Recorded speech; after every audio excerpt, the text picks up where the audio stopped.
Welcome, welcome, welcome, ladies and gentlemen. I am your host, Devontae Colonel, and welcome to another episode of the Inspired Challenge Podcast. For those of you watching, we are back at it. I told y'all we were coming back with the men's interviews. Previously on Wednesday, we had our man Derek here with us who shared a lot about experiences he had been through, how he recently moved back down to Florida or moved to Florida from Michigan. Well, today we have truly a unique story. This person, when I met him, I was completely blown away. It was doing a Lyft ride, and we just started to chat a little bit. And eventually I told him what I do with the podcast, and he started sharing about his story. And I was like, oh, dang, that's crazy. Oh, wow. And as he continued, I thought to myself, this is a story that people need to hear, because for people going through similar things, I think that this shows the importance of many different elements, including like friendship and having a sense of safety. And so I'm very excited to introduce the guest for today, who is my man, Mr. Preston Ryan. How's it going? Nice to meet you. So let me Preston go ahead and start introducing himself. So Preston, please tell the people your age, your hobbies, where you grew up at, and how it is that you came to be here in the Orlando area. Oh, okay. Well, my name is Preston Ryan. It is not my biological last name, but that's what I go by. I'm 28 years old, almost 30. 2 more years. Oh man, I just hit it early in March. In March? Oh, I hit it in March. No. I was born in California. Didn't live there that long. I was there, I think, until I was like 4 or 5 years old, and then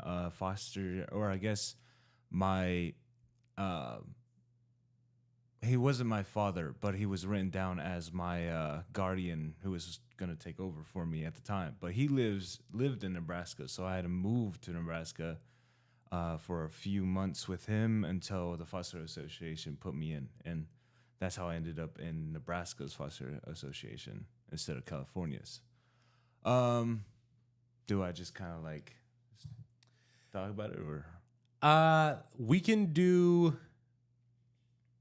Yeah.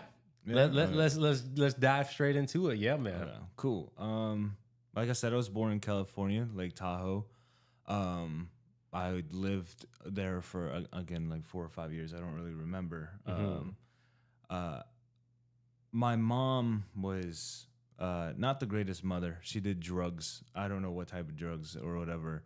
It wasn't until I think a few years ago I went to go visit my sister, and I asked my sister's half-blooded, so she's not my full sister.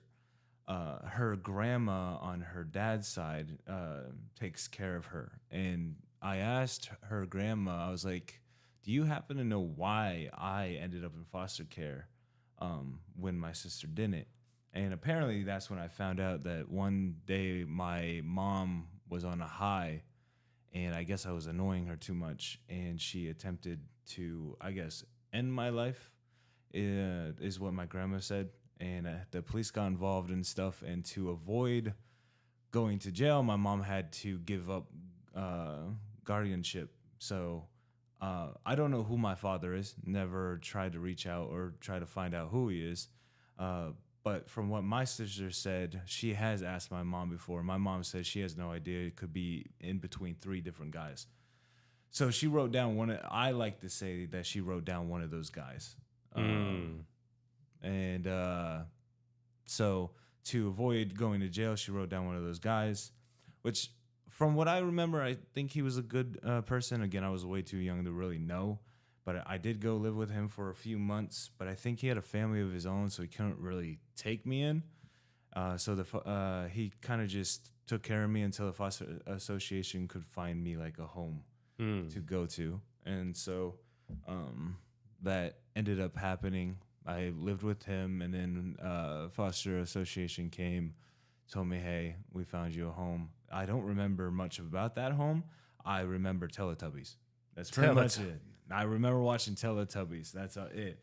I lived with them. I do remember a few years later, I would say maybe 3 or 4 years later, that family did come to visit me, and we had Runza, and they kind of were just wondering if I did good or if I've been doing good and stuff.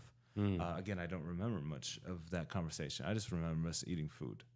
But I lived with them. I don't know for how long, and that was a good foster home. And then the next one wasn't so grand. The father was an alcoholic. There was like me and two other foster kids. The father didn't really mess with us, but at late at night, the walls weren't really that thick, and you could hear him yelling at the mother and stuff, and cussing and saying a bunch of bad things. I don't know if he ever hit her or anything. Walls were thin, but they weren't that thin.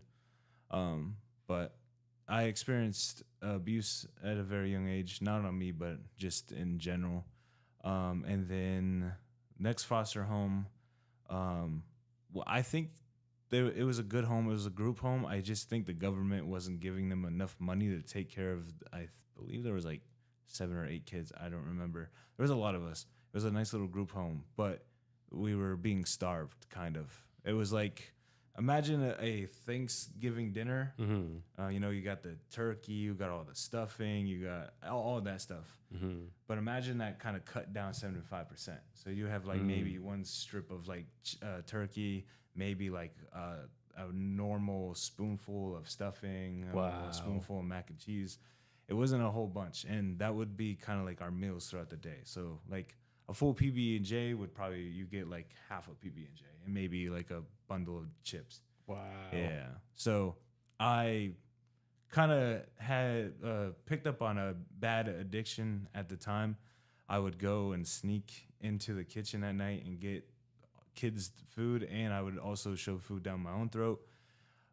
And that kind of became a bad habit to the point where I eat really fast. And I got so used to it that I don't actually know that I'm doing it until someone says, "Hey, you're eating really fast," or they go like, "Wow, did you enjoy your food?" Because I'll have a full plate, like Chinese food. Right. I can finish that whole Chinese food in like under 5 minutes. Holy smokes, man. And it's not that I want to, it's just I'm so used to eating fast that I just forgot that I can actually sit and enjoy a meal. So, after that, I went and lived with a wonderful family. They were as American as you can get. They watch NASCAR, they hunt, they would dirt bike, 4-wheelers. Yeah. I think it was 2 brothers. They had 2 kids of their own. I believe one was named, well, I'm not going to name them, but one was older and then one was younger. One was still in high school and one was out of high school. And then there was me and then one other foster kid, which he was cool, just a little weird. He loved insects a lot.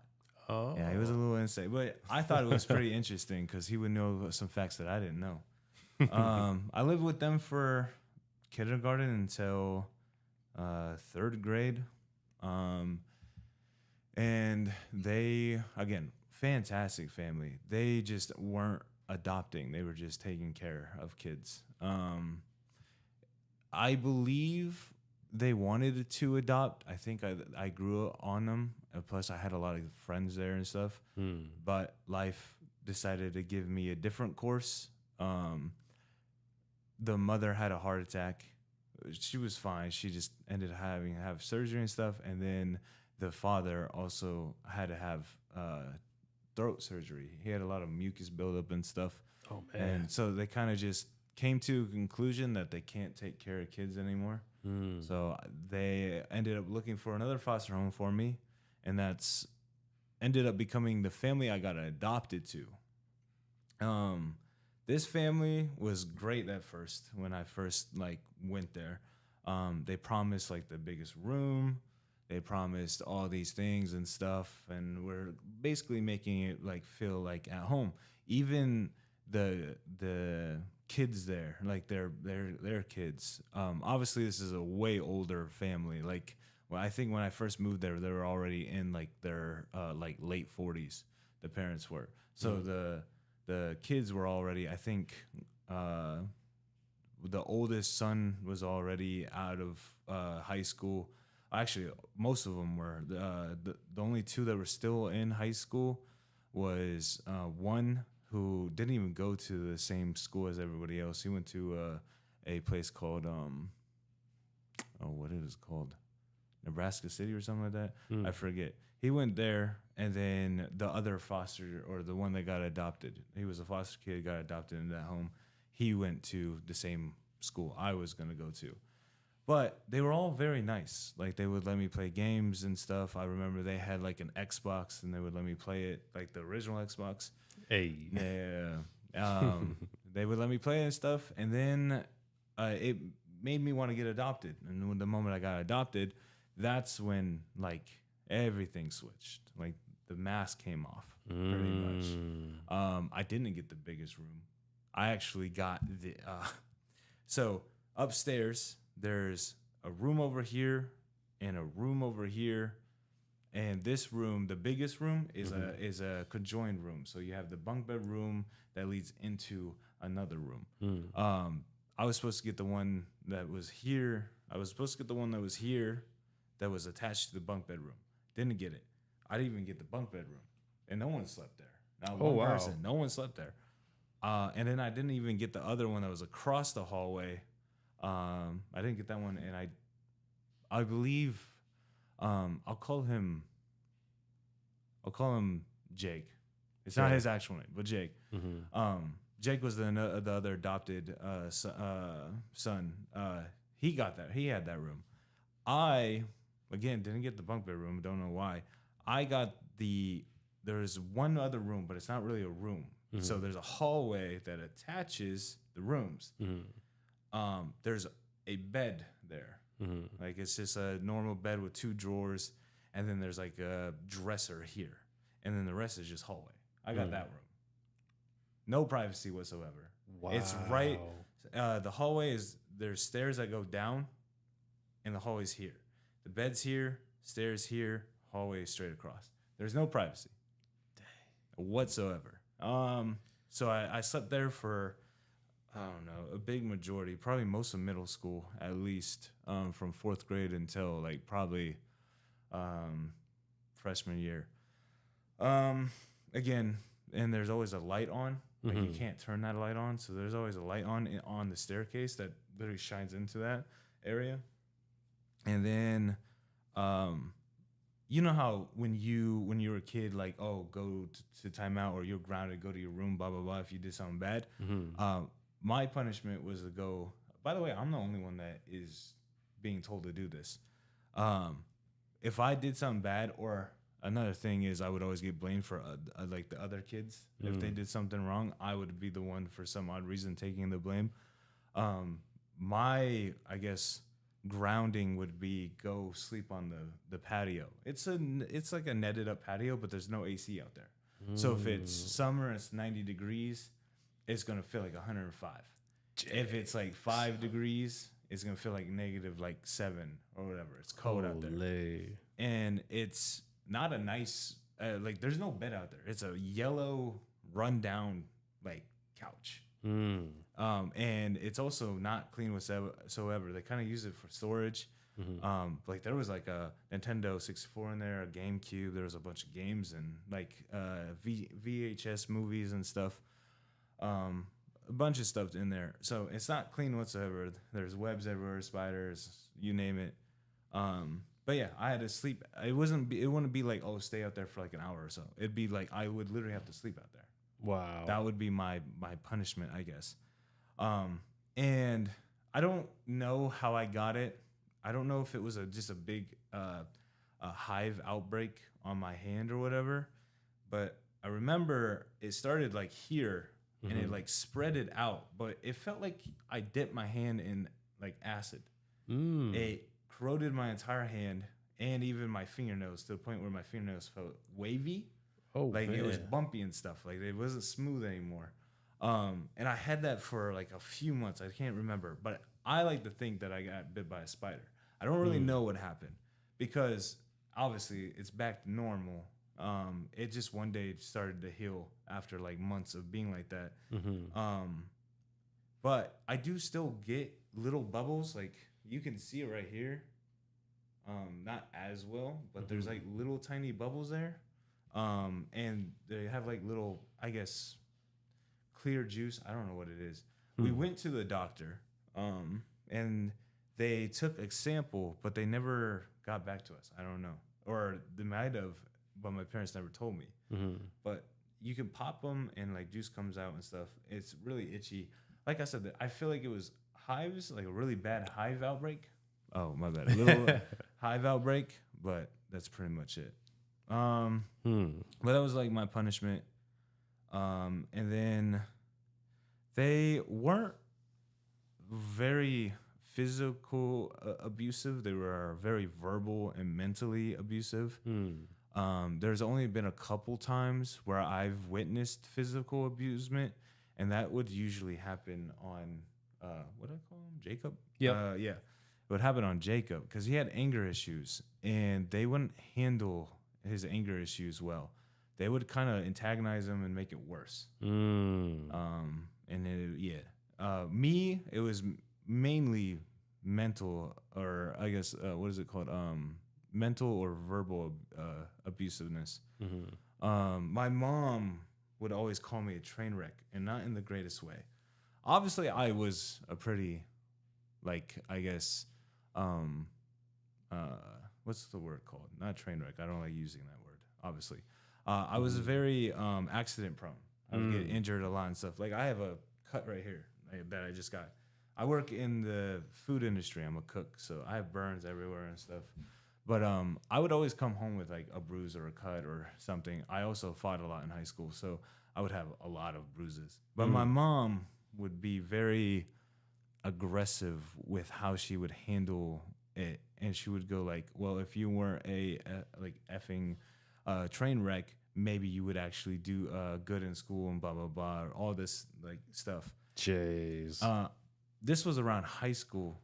Early on in high school, I was very, very depressed. Like,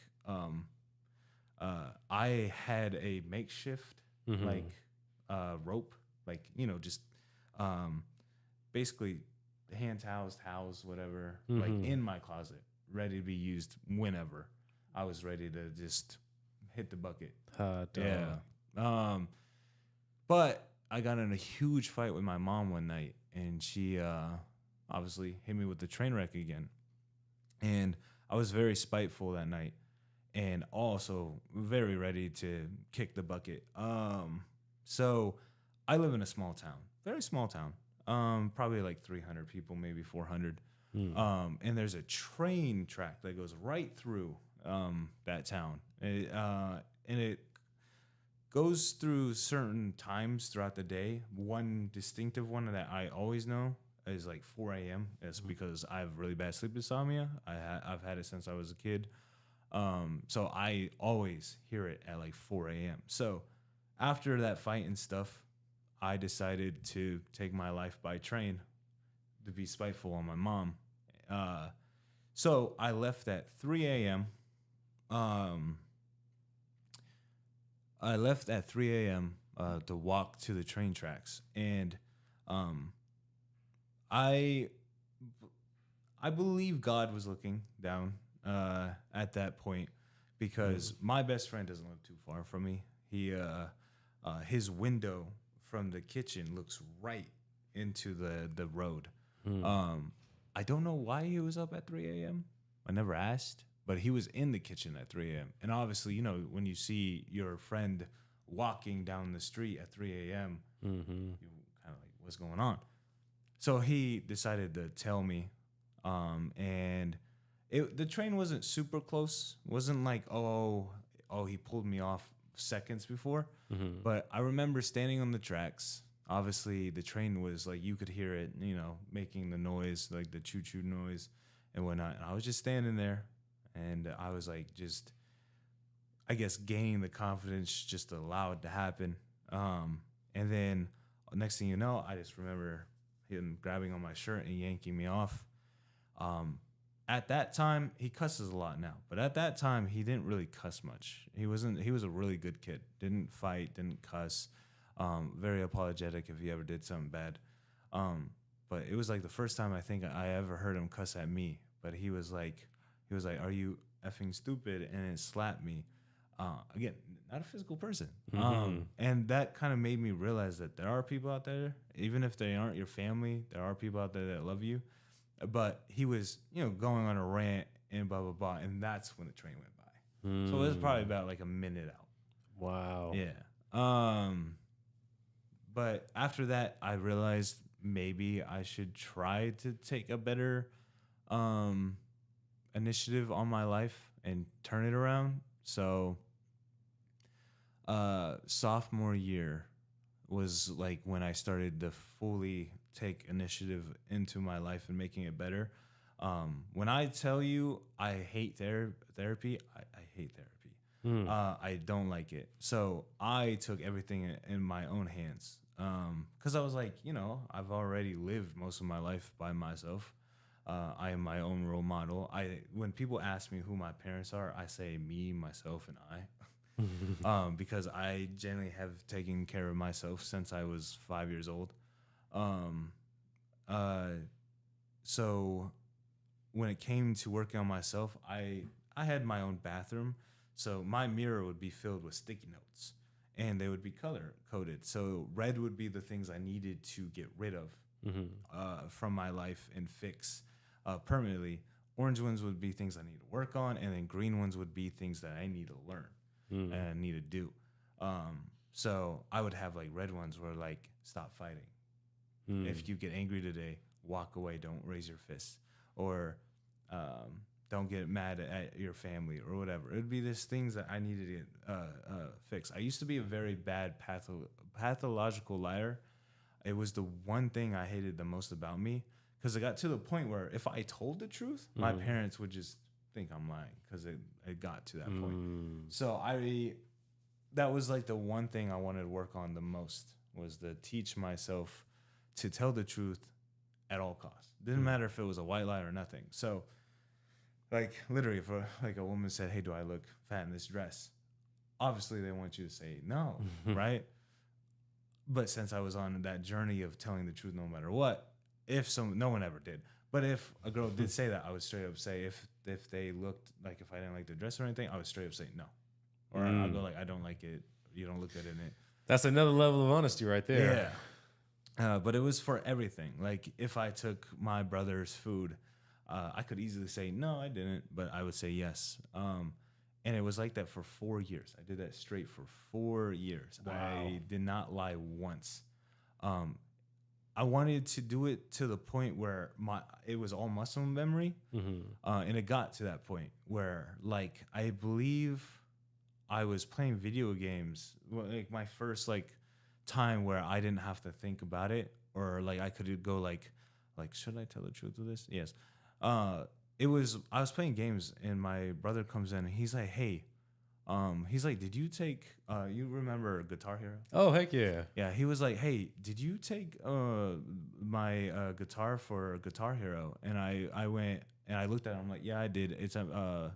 I was like, yeah, I did. It's at Corey's house, which that's my best friend. He doesn't mind if I say his real name because he's already on the internet. He does YouTube as well. Oh, okay. Yeah.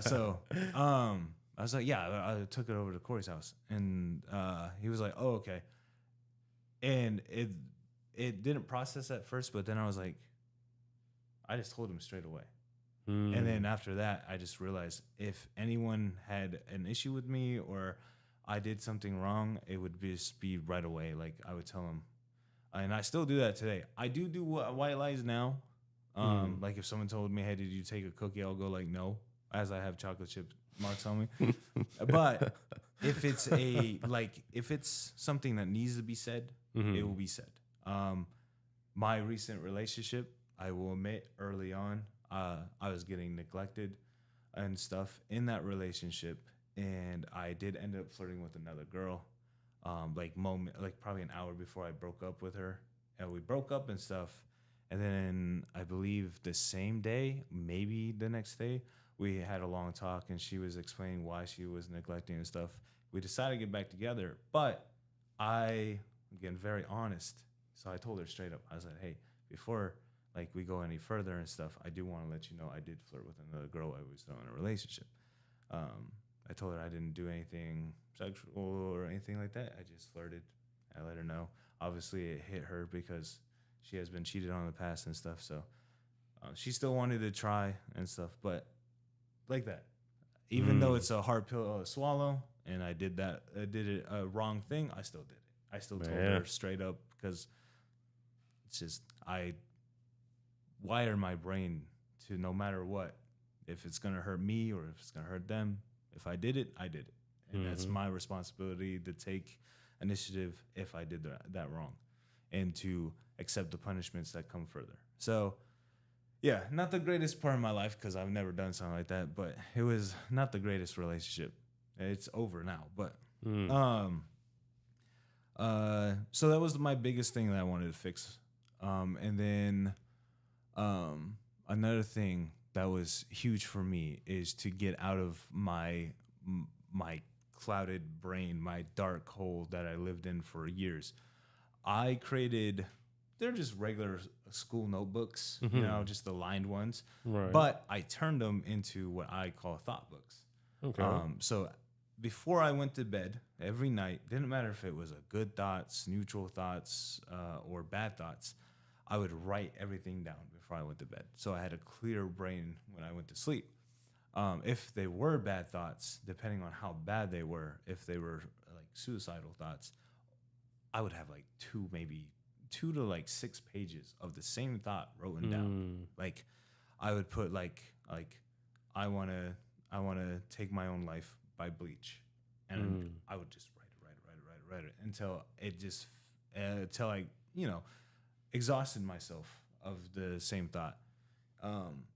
And early on, I think the first 3 years, they were all pretty bad thoughts. I went through maybe 30 notebooks. Wow. 30 notebooks in the first 3 years. No one knew I guess I did pretty well on keeping it to myself, but no one really knew I was depressed.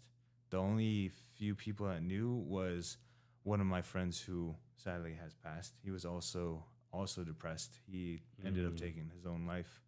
And then my uncle, who also has passed, he passed from cancer. I will get more into that because he's a huge part on why I'm who I am now. And then the only other person at that time who knew was my mom.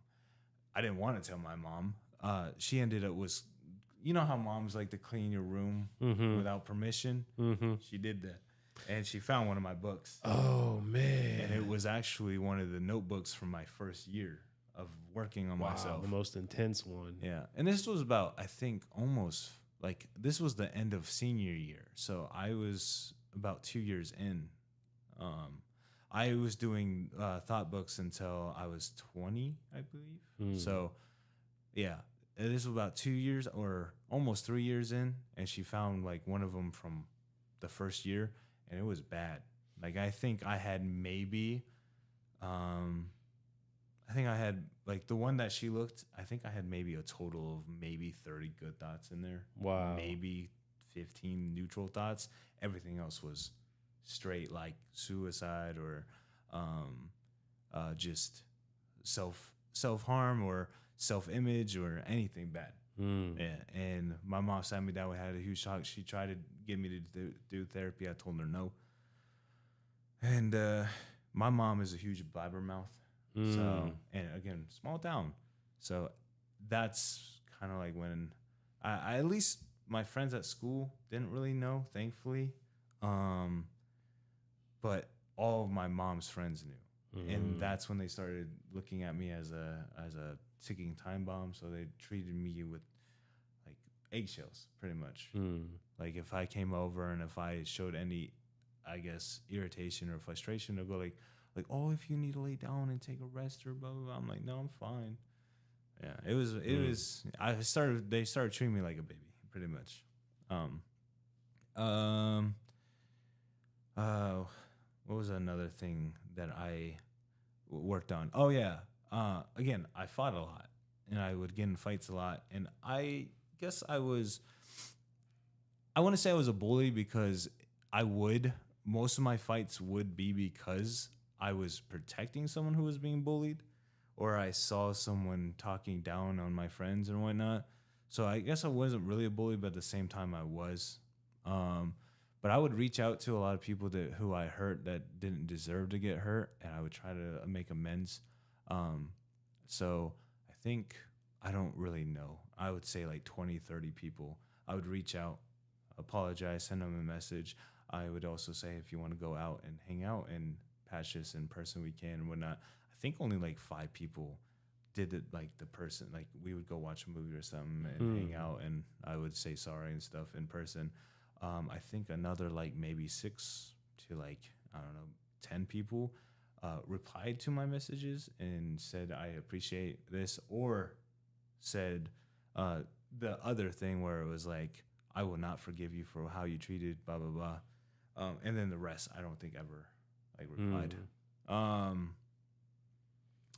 Wow. But I did that because I wanted to not only apologize for everything I'd done to them, but also it was to heal myself, because I felt like I felt like I wouldn't fully feel healed if I didn't at least make amends for all the wrongs I did to people. But again, those sticky notes were like a huge thing of how my personality changed from rugged and I guess angry to this like very kind person now. I'm very kind. I will not know, like I don't know you. You could be a complete stranger, and I will try to help you if I know you're depressed or something's wrong. I used to not do that. If someone was depressed like me, that's why I hold myself accountable for my friend's passing, because he was very verbal on him being depressed with me. We were very close like that. We would talk about it, but I did nothing to help. Like he would talk about it, I wouldn't say, "Hey, I'll be here if you need to talk" or whatever. I selfishly did not care. I was more like in my own head about my own like darkness and stuff, and I didn't really care about his. And that is like a huge regrettable thing, because I feel like I could have easily said, "Hey, I'm here if you need me," and I could have saved his life, and I didn't do that. So I think I see that as like, if I see a stranger, I won't know you, I don't know you, but at the same time, I will take care of you if you need someone to talk to or whatever, I guess. Yeah, my best friend says it's like night and day. Like he said, the person you are now is not the person I used to be. He said if you looked in the mirror, there would be 2 different versions. He was like, one thing he brought up. This wasn't my best friend. This is another friend, a close friend. He brought this up, and he was like, if you could see yourself from back then, say like you never worked on yourself, right? Say like you looked in the mirror and you saw that version looking back at you at the same age you are now. I believe I was 25 at the time. He said, how would you view him? Like, how would you see yourself? And I said, probably all tattooed up, probably dark bags underneath my eyes. Probably would have. One thing I was very certain about is I would never do drugs because my mom. So I didn't see that, but I would basically say I'd probably see myself as a drug dealer at least, or something, or whatnot.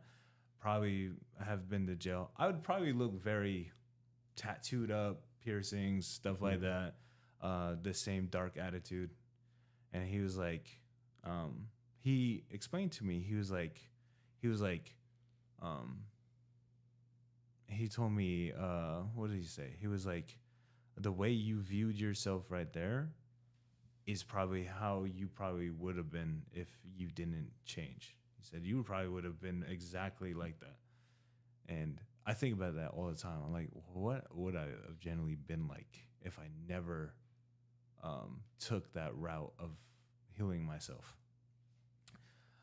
Would I be dead, or would I be in jail or whatever? It was a lot of he. It was like huge, like core opening thing. I've never generally looked at myself that way until he brought that question up.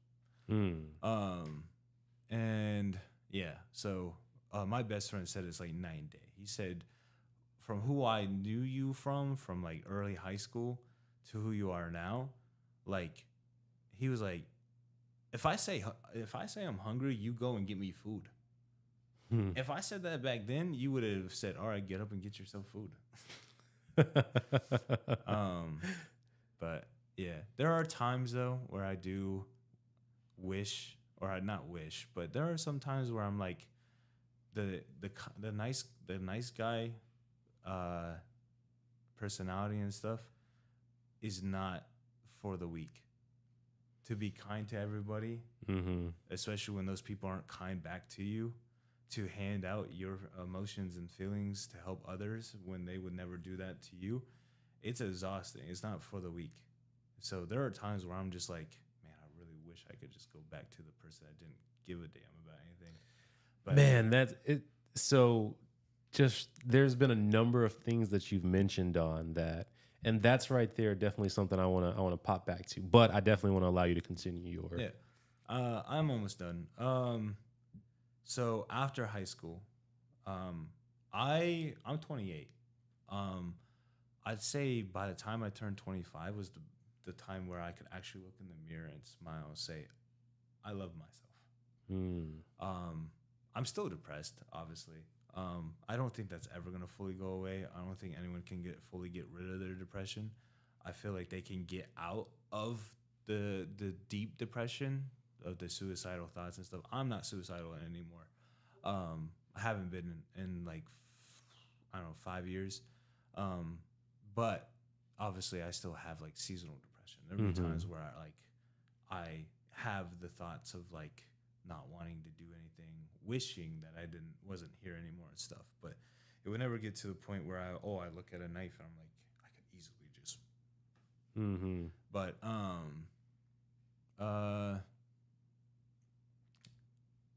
yeah, 25 was finally around the time where I was like, I feel like a whole different person. Like I actually love myself to the point where I can live my life the way I want to.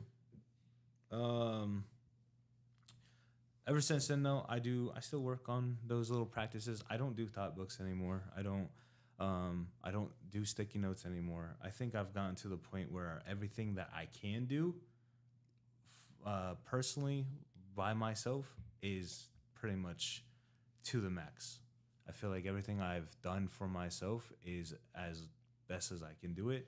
I think everything else that I need help with, which I think right now is just overthinking my anxiety and probably just some childhood traumas that cannot be fixed unless I reach out to my mom. But I don't want to do that. But those I think can be helped through therapy, but obviously I don't want to do it. A lot of people said it's not that bad and stuff, but at the same time, it's just like, I don't know. I feel like I can easily talk to like you about my stuff and feel 10 times better because that's what a therapist is meant for. Therapists, will give you pointers and stuff how to do things, but at the same time, I feel like everything that they will point out that I should work on, I probably have already thought about it myself.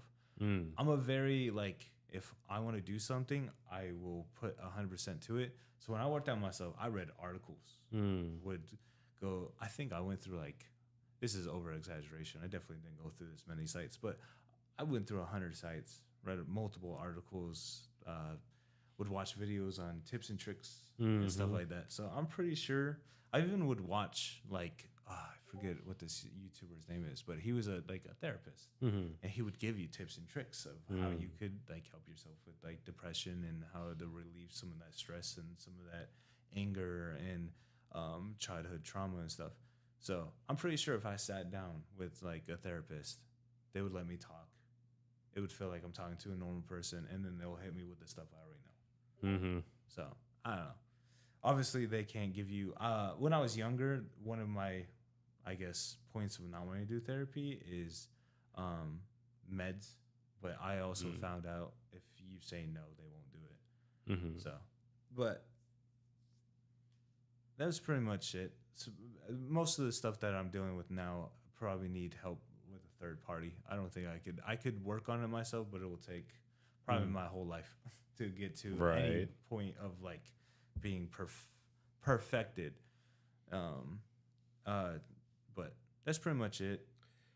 So I know you had mentioned, was it an uncle that you had said Yes. played a massive role in your life? Yeah. So my family, the adopted family, didn't. I don't know if it's true, but I would like to think because it's kind of weird how they were all nice when I before I got adopted and everything switched.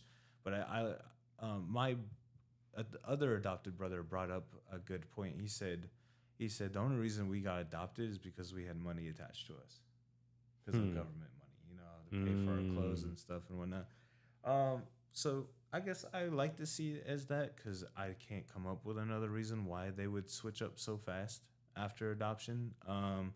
But there was one family member who saw me as his own son, and that was my uncle.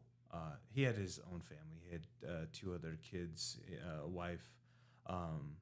We would go on hunting trips with him. My dad, me, and then my other brother would go hunting trips up in like North Dakota, South Dakota. And those were awesome. I didn't really like to hunt. I don't like hurting animals. I never have. But scenery wise, I'm a huge nature boy. So I would go on the trips just to enjoy the nature. But if I was like in my head or whatever, and he could tell, like, let's say he comes over to say hi and he could see that I'm not doing okay, he would not come up to me and like say, hey, are you okay right there? He would wait until he left, and he would actually go to his car, sit in his car, and he's like, hey,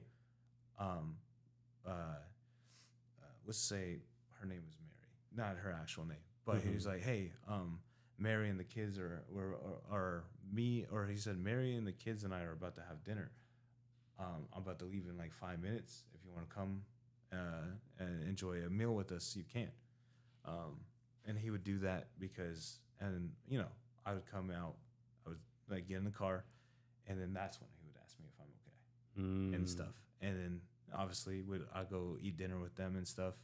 He would always allow me to talk about my emotions and my feelings and stuff. He was a huge part of of me continuing my my journey. He would root me on and stuff. When I was 16 years old, I told you this. When I was 16 years old, I just got my driver's license. And then my uncle, again, I did not bring this up with my parents because I knew they would not buy me this car. I also didn't bring it up to my uncle because I thought he would buy me the car. I just, when I feel very comfortable with someone, I like to express my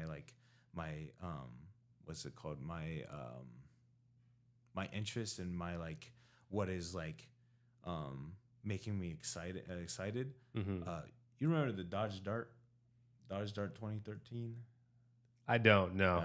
Dodge. It was a beautiful car for that era, and I was in love with it. I wanted it so bad, and I just showed him it because I was excited about it, and I was like, "Look at this car!" I think I was 15 when I showed him. I was like, "Look at this car! This car is so cool," and blah blah blah. And I would always boast about it, but I would never expect anyone to buy it for me.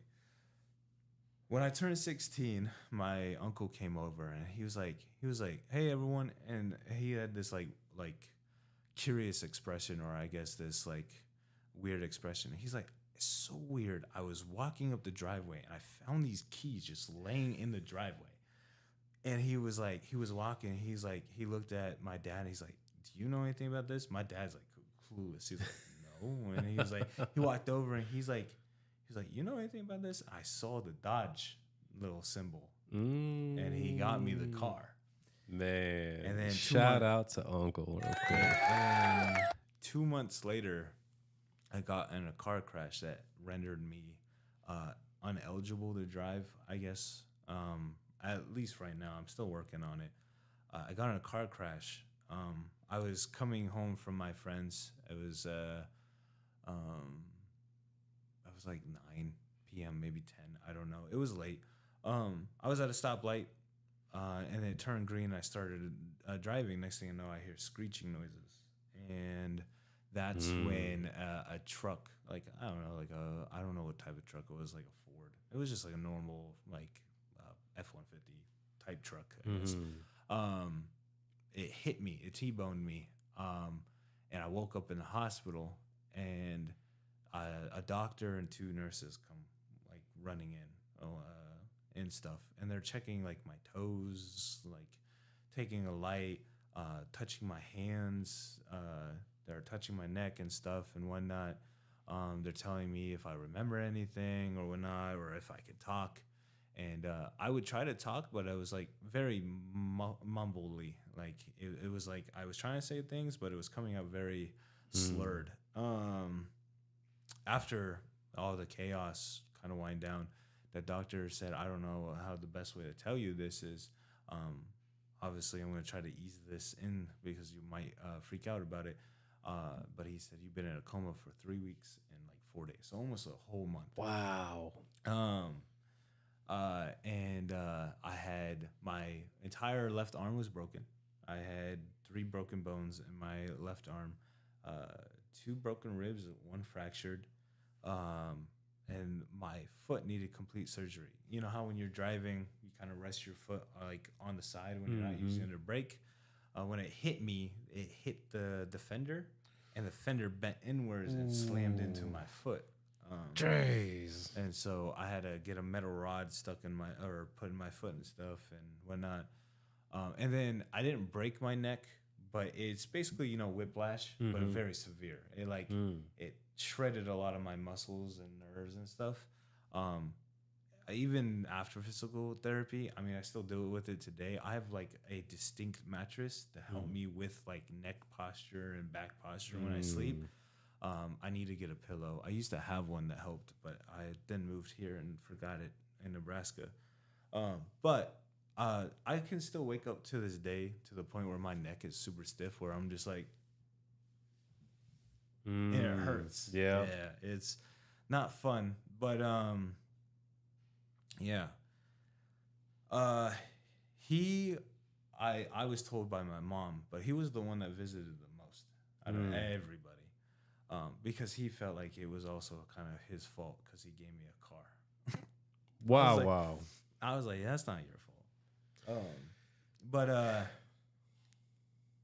about 2 years after that whole accident, or I guess, let me finish the first part, that part first. But after I healed and did all my physical therapy and stuff, and was ready to drive again, I also was excited but nervous, and I couldn't understand why until I started up the car, and I had like a flood of PTSD. It was like quick too. It was like a few, like the moment I heard that car, like the rev of the car, instantly, like I had flashbacks of like the screeching of the truck and everything, and I went full panic.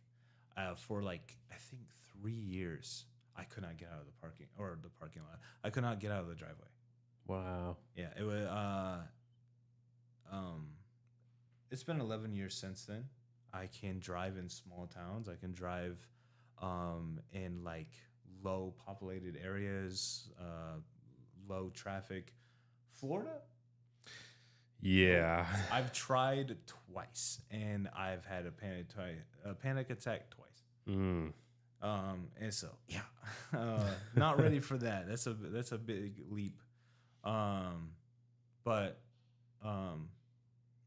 2 years after that accident, again, my uncle is a huge part on why I was so I kept pushing forward on my like self-healing. He disappeared for about a year, obviously, and I'm pretty sure his kids knew at this time. His wife knew the whole time. But I would try to go over and visit him. But every time I went there, Mary would go, "Hey, I'm so sorry, not today," and then send me back home. And they did that for a whole year. Every time I tried to visit, it was the same thing. And I didn't know why. And I knew something was up. But I was at work one day, and I get my manager, very strict management, by the way. We couldn't have your phone. We had to put in a little black tote. Oh, wow. Yeah. My manager got a call. And he came to me. He said, "Hey, you got to go home and whatnot." Apparently, it was an emergency. So I head home, and you could feel a whole like aura of just like something was off. I walk in, I look over into the living room. I see like a whole bunch of family members. I'm like, what? And then I'm like, what's going on? My mom says, she doesn't know either. She was like, I don't know. We were just told by Mary to basically all gather here and stuff. She told me to go sit down. I went to go sit down. I think like 20 minutes passed. I was catching up with some cousins, my other aunt and whatnot. And then Mary comes in. She's like, "Hi, everyone. I'm pretty sure y'all are kind of like wondering why you're here, blah, blah, blah." And while she's talking, she pulls up like this chair and puts it kind of in the center. She's like, "If you all could just sit down and whatnot, everything would be explained." And then you could hear it. Like, it was quiet. You could hear of a cane. And my uncle walks in scrawny. Like, it looks like he hasn't eaten. He's pale. Obviously, he's using a cane to hold him up. Has no hair. Wow. Apparently, no one knew. He was very quiet about it. The only person I think generally knew was his wife. He had cancer for 5 years, but it hit him like really bad about a year, almost 2 years until he passed. Obviously, he sat down. He explained everything on how he's been going through chemo and stuff and whatnot. Obviously, people started crying and whatnot. I started crying. I don't cry. I don't think I cried since I was like 13. I've never cried over anyone's death. He was the only one I ever cried over. And when he told me, I started crying and stuff. And he said the doctors told him he has like probably at max a year left. Wow. Sadly, he did not make a year. I think it was like 8 months later he passed away. And I almost. So one thing I think he knew, like even after he died, he was still watching me from above because I wanted to go back into my hole after that. Like, I didn't want to work on myself anymore. Like, I just wanted to shut down and basically restart. But my uncle, for all like close family members, his wife, his kids, his brother, my father, me, and everything, got it was like a 30 to a minute long recording. All of us got it. And mine was basically one thing that I really liked. I have a very, I guess, strong opinion about the word kiddo because he always used to say it. So I don't let anyone say kiddo to me. He was the only one I allowed. He started it out with, he was like, "Hey there, kiddo. How's it going? Obviously, by now you probably know that I had passed." And then he basically explained, he was like, "I don't want you to feel sad over my death. I don't want you to backtrack from what you have been doing. You have been working so hard on yourself. And if I would ask you anything to continue working on yourself, continue doing what you do, because I know you want to be happy. You don't want to be the way you've been and stuff." And he basically just explained to me that he wants me to do good and continue working on myself. And he said, "Look, I know you never physically said it, but I know you've always seen me as a father. And if it counts in any way," he was like, "I have always looked at you as a son." And then he said, "I will always love you, and I will watch I will watch down on you from above uh, for your entire for the rest of your life. And then he said, yeah, that's it. Take care of yourself and watch over your family and stuff. And then recording ended. Yeah, and if it wasn't for that, I don't think I would have continued working on myself. So Wow. yeah, that it was that simple recording that just made me go like, all right, let me continue doing this for him. So Man, that's a that was such a smart thing of him yeah, to realize that piece of you and to know what you needed to hear, and then for you to care about it that much that you continued in that honor. yeah. Obviously he's passed, so his name was Marcus. So if anyone ever asked me who my dad was, I'd probably say Marcus. Hmm. So That's awesome, man. because he was probably the only person I ever have looked at as a father. So Shout out to Marcus, real quick. I think that's it. I think I've explained everything. Awesome. Yeah. I've got a ton I'd love to jump into here. And first of all, of course, thank you for being willing to talk about the story, sharing your story and the fullness of it. Yeah. All the downs, the places of ups, and everything in between of it. And then second of all, I know that when we first met in the ride, you had said if this was about 2 years ago, a year and a half ago, I would have never told this story to anyone. Yeah. And not only did you tell me in the car, but now you fully followed through at this point at telling it here on this podcast, which will potentially go out to any number of dozens to hundreds of people when it's all said and done. Yeah. And so I'm curious for you in terms of that transition from 2 years ago, I would have never, to now.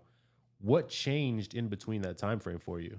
Like I said, even though I guess the big part of like working on myself is kind of finished, I'm still slowly like trying to open some things up that I struggle with, and one of them is opening up.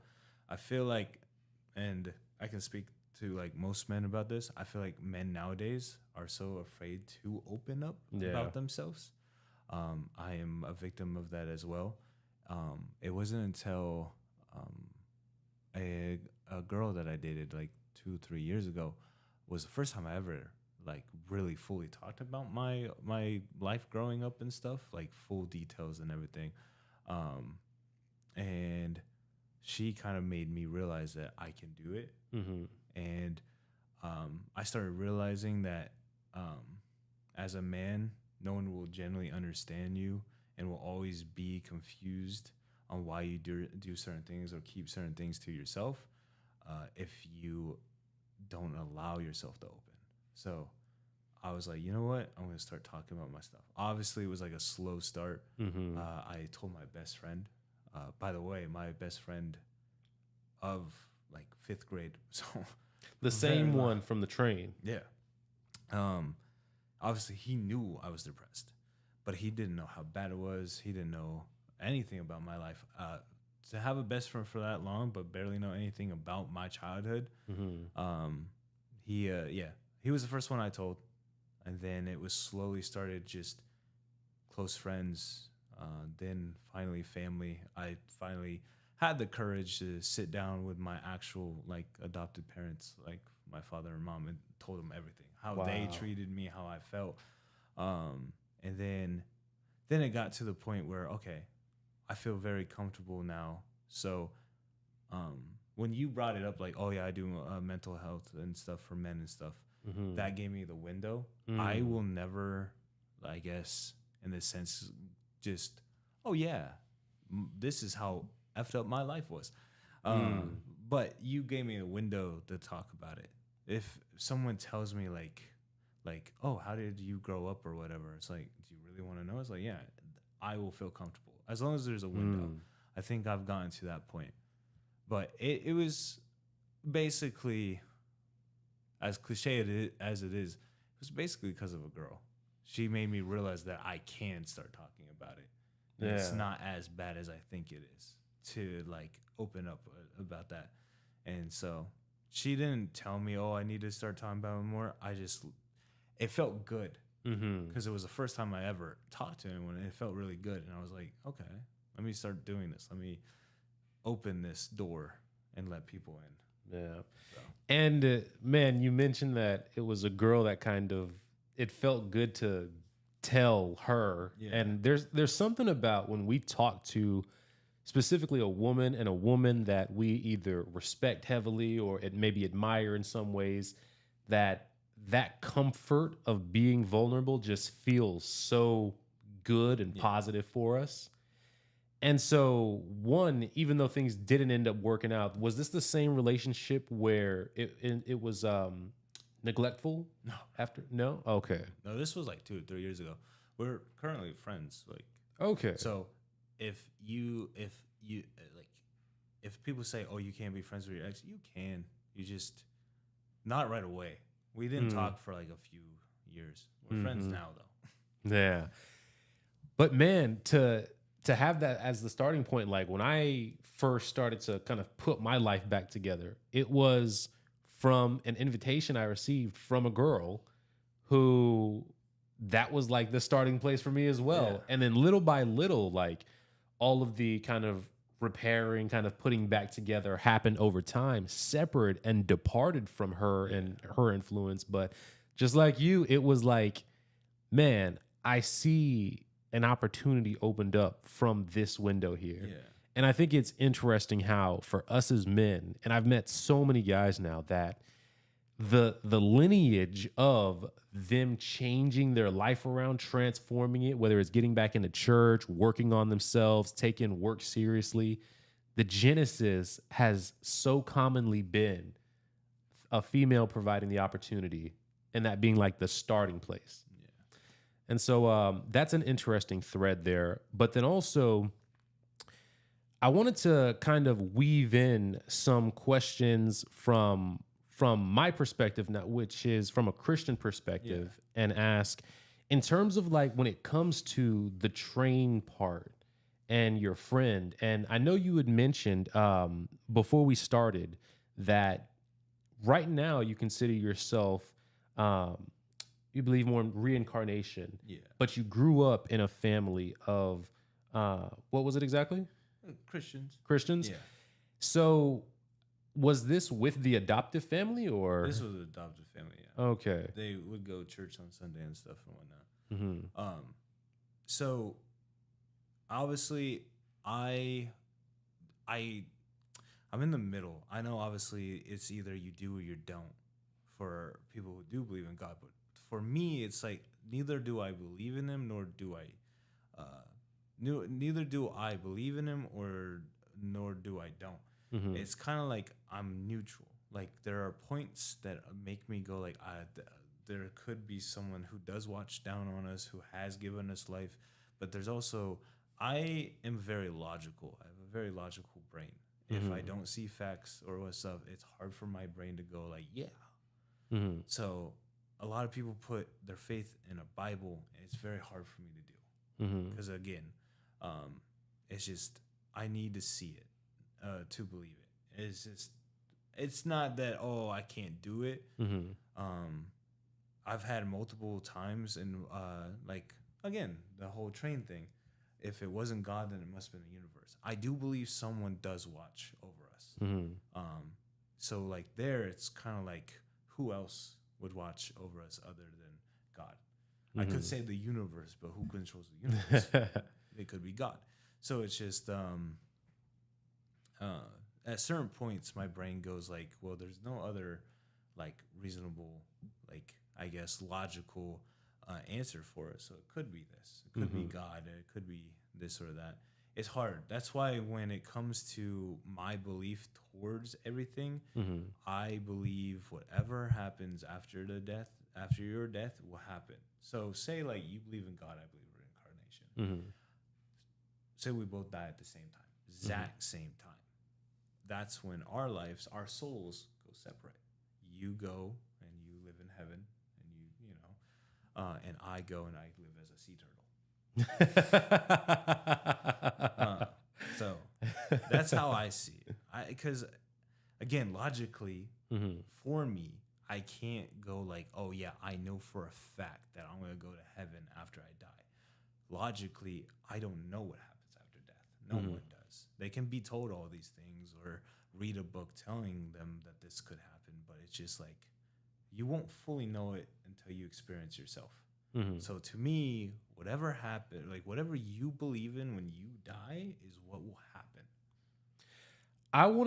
I'm curious about in terms of with the adoptive family, because at this point you've described basically kind of an overarching thing that I've seen is that you were with a family that was all kinds of strange and bad in certain ways, especially as a kid, but they were a Christian family. Yeah.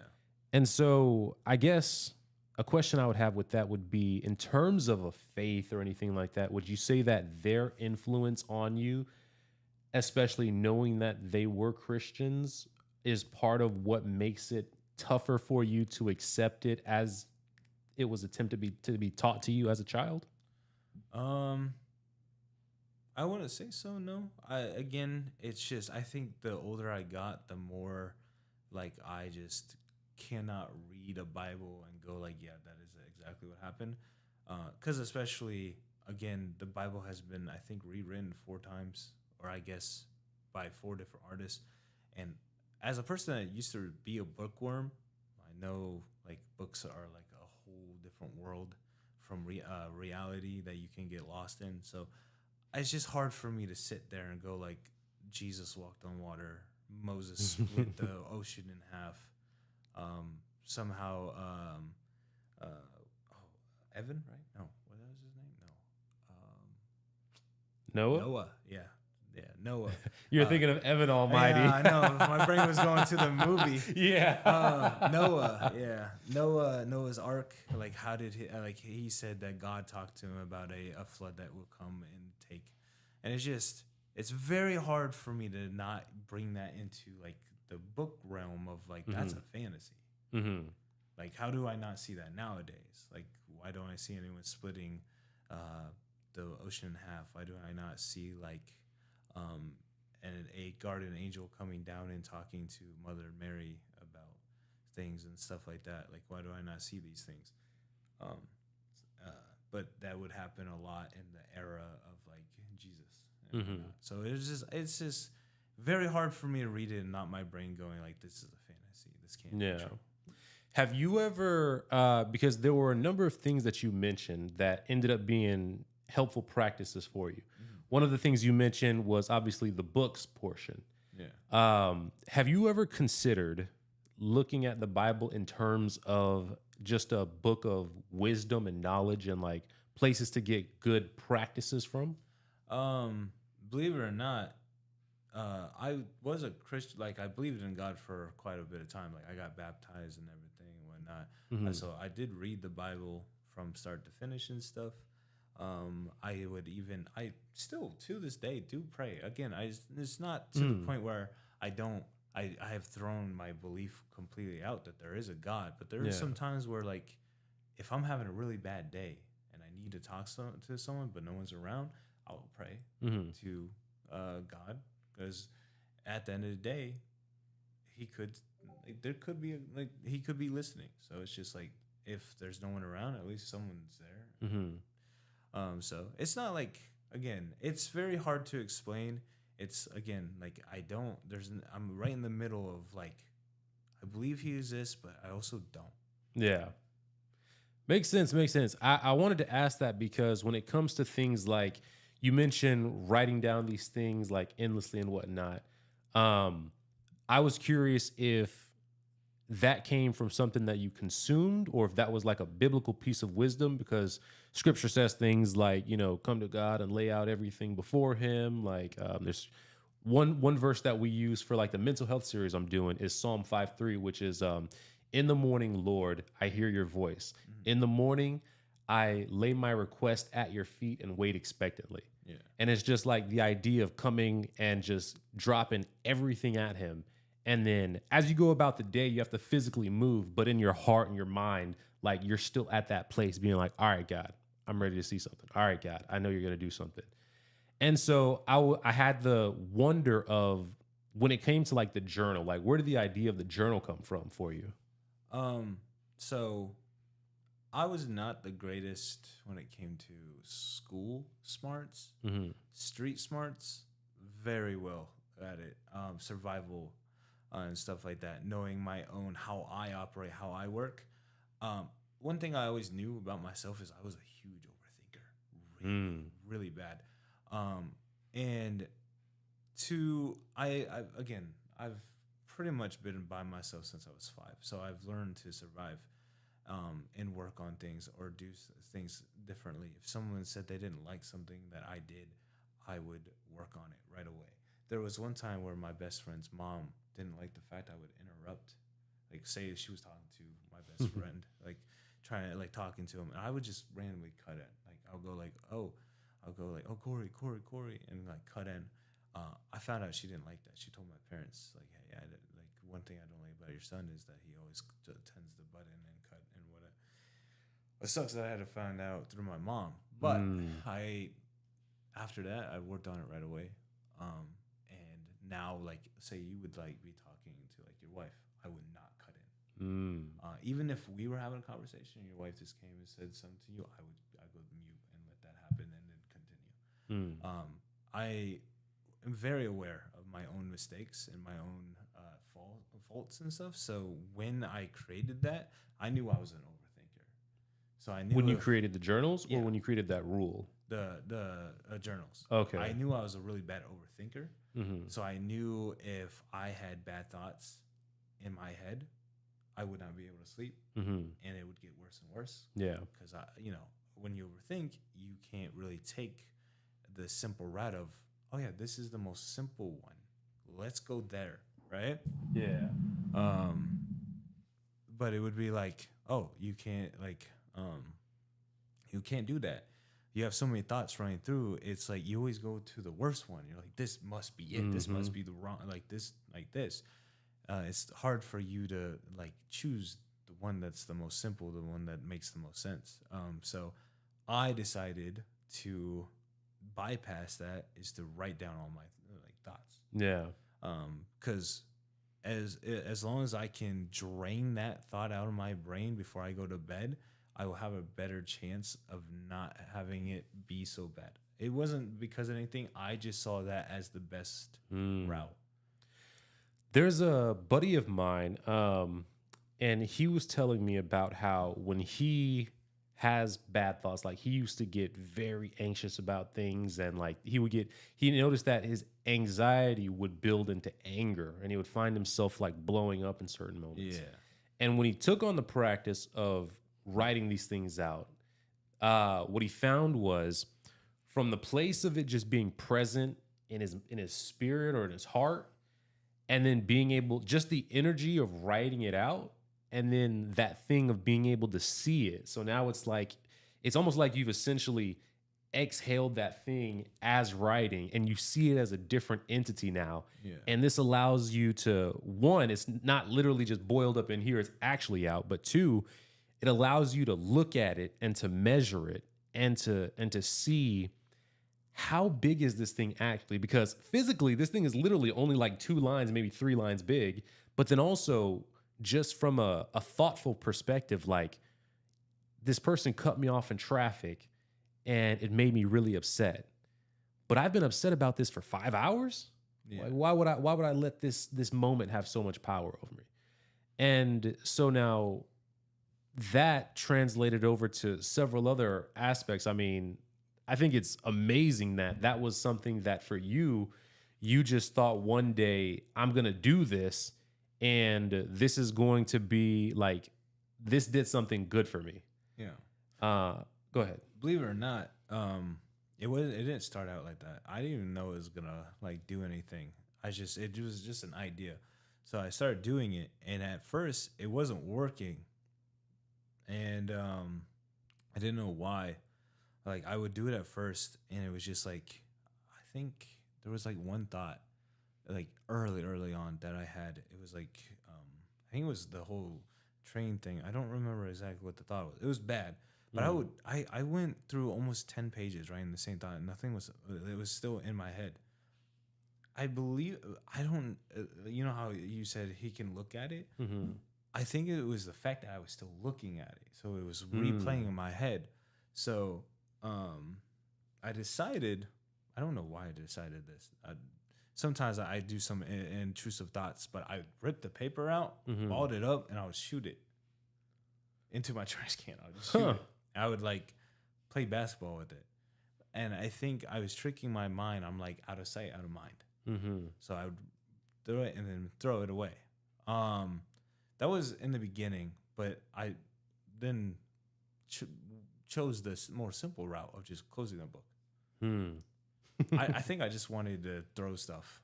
I don't know why I did that at first, but out of sight, out of mind.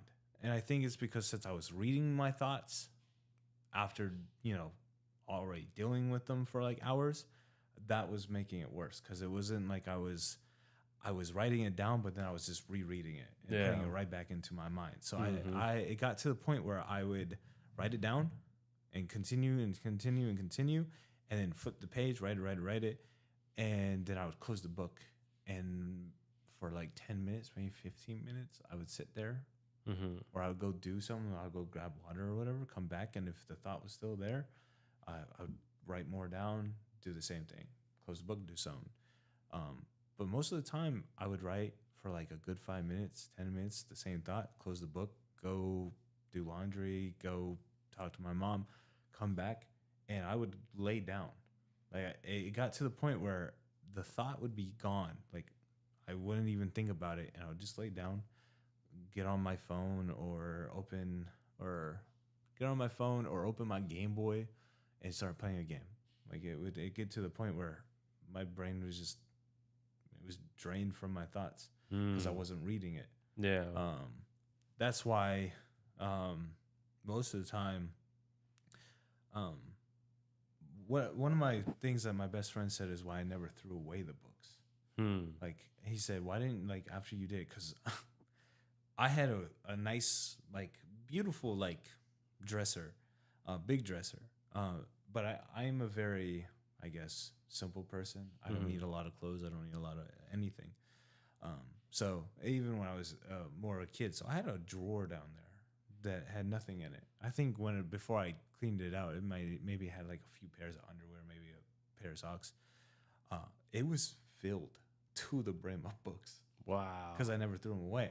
And he asked me why I never threw them away. I told him, believe it or not, sometimes I open that drawer and just grab a random book and read back the thoughts. Because like you said, I was like, oh, why did I ever do that and stuff? I would read it back after, let's say I made like a huge goal in my life. Like I just surpassed a goal. I've been suicidal thought free for a year. I would go back and read those suicidal thoughts that I used to think. I'm like, damn. I was really effed up, but at the same time, this is stupid. Like, I don't know why. I don't know. I thought like having at least like a good I guess a good piece of evidence that I did that, and that's what made me change was a great. But then my mom found out about the books, and that's when I started throwing them away. The idea of the record that you have of them, I think it's in my, this is just, kind of two guys now talking. Like when I think of books like that, what I think of is conversations that I've had with guys, whether it's on the podcast or like guys that like middle schoolers that I talk to and whatnot, and how sometimes there's almost this sense of a disconnect. Yeah. Because sometimes people see where you are at a certain place in life. And, there was one young man I remember talking to, and he's like, man, you don't know what I'm going through. You don't know what I felt like. You don't know what I've been through, da-da-da-da-da. And I'm like, bro, you say that, but you know nothing about my past. Like, you say you've had this experience with this person. Dude, I could tell you I had that same experience, but even longer. And the reverberations of the effect of it were worse. And I can show you a song that I made about the situation. And so, all that just to say, like, sometimes if in some way you find yourself being like a figure to like a nephew type of person, and this person has this sense of like, man, nobody understands this thing. Like, if those journals are still in your possession, that's just a way to, in your own judgment, be like, you know what? I know you think that nobody gets it, but boy, do I have a book for you here. There was actually one. I never did it, but there was one time where I had. So, to me, I never say those things of like, oh, you were never in my shoes. You would never understand, because again, I don't know you. You could have had it 10 times worse than me. Everyone's own personal experiences are their experiences. To us, it might seem like, oh, that's not that bad compared to mine, but to you, that was a lot. Yeah. Because everyone's mental is different. Everyone's will is different. Some people have a strong will. Some people don't. Some people can't just simply snap their fingers and forget something. So it's just like, to you it might not seem like much, but to them it's a whole different story. So I never brought my stuff up to anyone, in that sense. But there was one time where this person would basically, I guess, I don't know why I would never do this, but he would boast about his trauma and stuff. And he was like, again, I still have a little of the old me in me, but he was like, he was getting very like proud of himself that, oh yeah, I had this trauma and my stuff's worse than you. There was a part. He was over at my house. I still had like a nice little stack of books in my closet somewhere. I almost got up to grab a bunch of them and just throw them on the table. I'm like, go ahead, read, man. But I didn't. But Oh man. I had that thought of like doing that one time, which is like, go ahead. Which is a weird thing, be like, oh man, I made it tougher than I mean, I guess in a certain way that's like what some people do. That's their way of trying to be like, yeah, I made it through it and I'm proud of it. And now I want to. Some people have that mind frame of like, people just need to get up, like, dude, and they think they're being helpful. But that's probably like the easy example of like a toxic positivity. Yeah. In that people don't understand that exactly what you said, that people interpret or go through things or experience things differently. And yeah, you might be able to snap back after writing things down, but maybe somebody they write it down and then they're just like obsessively reading it. Like there's all these different ways that people can respond to the exact same stimulus. And some of it comes down to environment, but there's also definitely a component that just comes down to straight up genetic composition. Like, what were the traits that your parent did? Oh, turns out that you're similarly like OCD in the same way that like your dad was or something. Yeah. And like I figured that out. My father has shared with me that I am that he has like these anxious thoughts, and he has this way of like kind of keeping track of who did what kind of thing.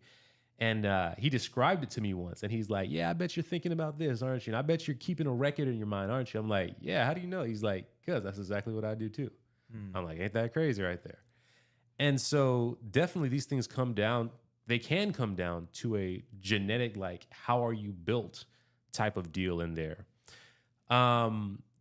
Man, and listening to your piece in here, like the amount that you have in terms of mental health and your own experience with it, I think it's good because I think it's a humble story, and it's a story that there's a population of people there. And I met a man at a church function. It was a men's function, and his entire goal is that he wants to partner up with young men really young adults who went through the entire foster care system, but never got adopted at all. Yeah. And his goal is to pair these young adults with essentially mentors who connect with them and try to guide them from the age of 18 until however old, and just be like a consistent source in their life. And he showed me photos of one pair where the mentor had been walking with their mentee for about 2 years. And after that 2 year time frame and working with the organization, they were able to basically have it to where the mentee raised, let's call it $2,500, and the mentor and the program matched that person by 100%. So that 2,500 got the value of 7,500, and they were able to get a car with that. And he showed me this beaming photo of this mentee. She was probably 20 years old at the time, and she's standing with her new car and her mentor, and she's just biggest smiling face possible. And I thought that was the coolest thing, especially for like a demographic of people that gone through life without having something consistent in there. And now here's like this support system and these people that love and are willing to literally match the value of your effort and then double it over just as a way of support to you. So all that to say that I think that you being willing to step into a place of like sharing your story, like the number of people that I know, young men that I know, some of my students that come on and they watch these episodes in their entirety. When y'all make sure y'all do your homework. Yeah, I really appreciate it. And I want to go ahead and jump into some of these specifically mental health related questions here. And I want to see let me see what we're doing on time here. So we're about an hour and a half in. So how you feeling on time wise? Good. Good. All right. So I want to come in and I'm going to fire off maybe about 5 of these with you. Okay. And you can just answer them as you feel fit with them. All right. So the first one is, how does helping someone else shift your mindset about your own struggles? How helping someone else? I would say it wouldn't really shift my own mindset. I think it's more so, again, I explained about my friend and how I could have did better. I feel like a lot of people, especially men, don't have people to talk to, especially when we feel like no one wants to like listen to us. So if I have the opportunity to give someone my ear, and this is for men, women, or they, thems, anybody, it doesn't matter who you are, I will always lend my ear, because I feel like, especially like in this generation, a lot of kids feel like they cannot talk to anyone because no one wants to listen to them talk about their problems. So it's more so just like, I've been through this. I know how hard it can be. Obviously, I chose not to talk to anyone, but I felt like I also couldn't have anyone to talk to, even if I wanted to. So I want to give that to them, because I've been through it. I will understand it. Obviously, I won't understand what you're going through fully, because everyone goes through their depression in a different way, because depression is branched off of different things. It could be branched off of your parents, child trauma,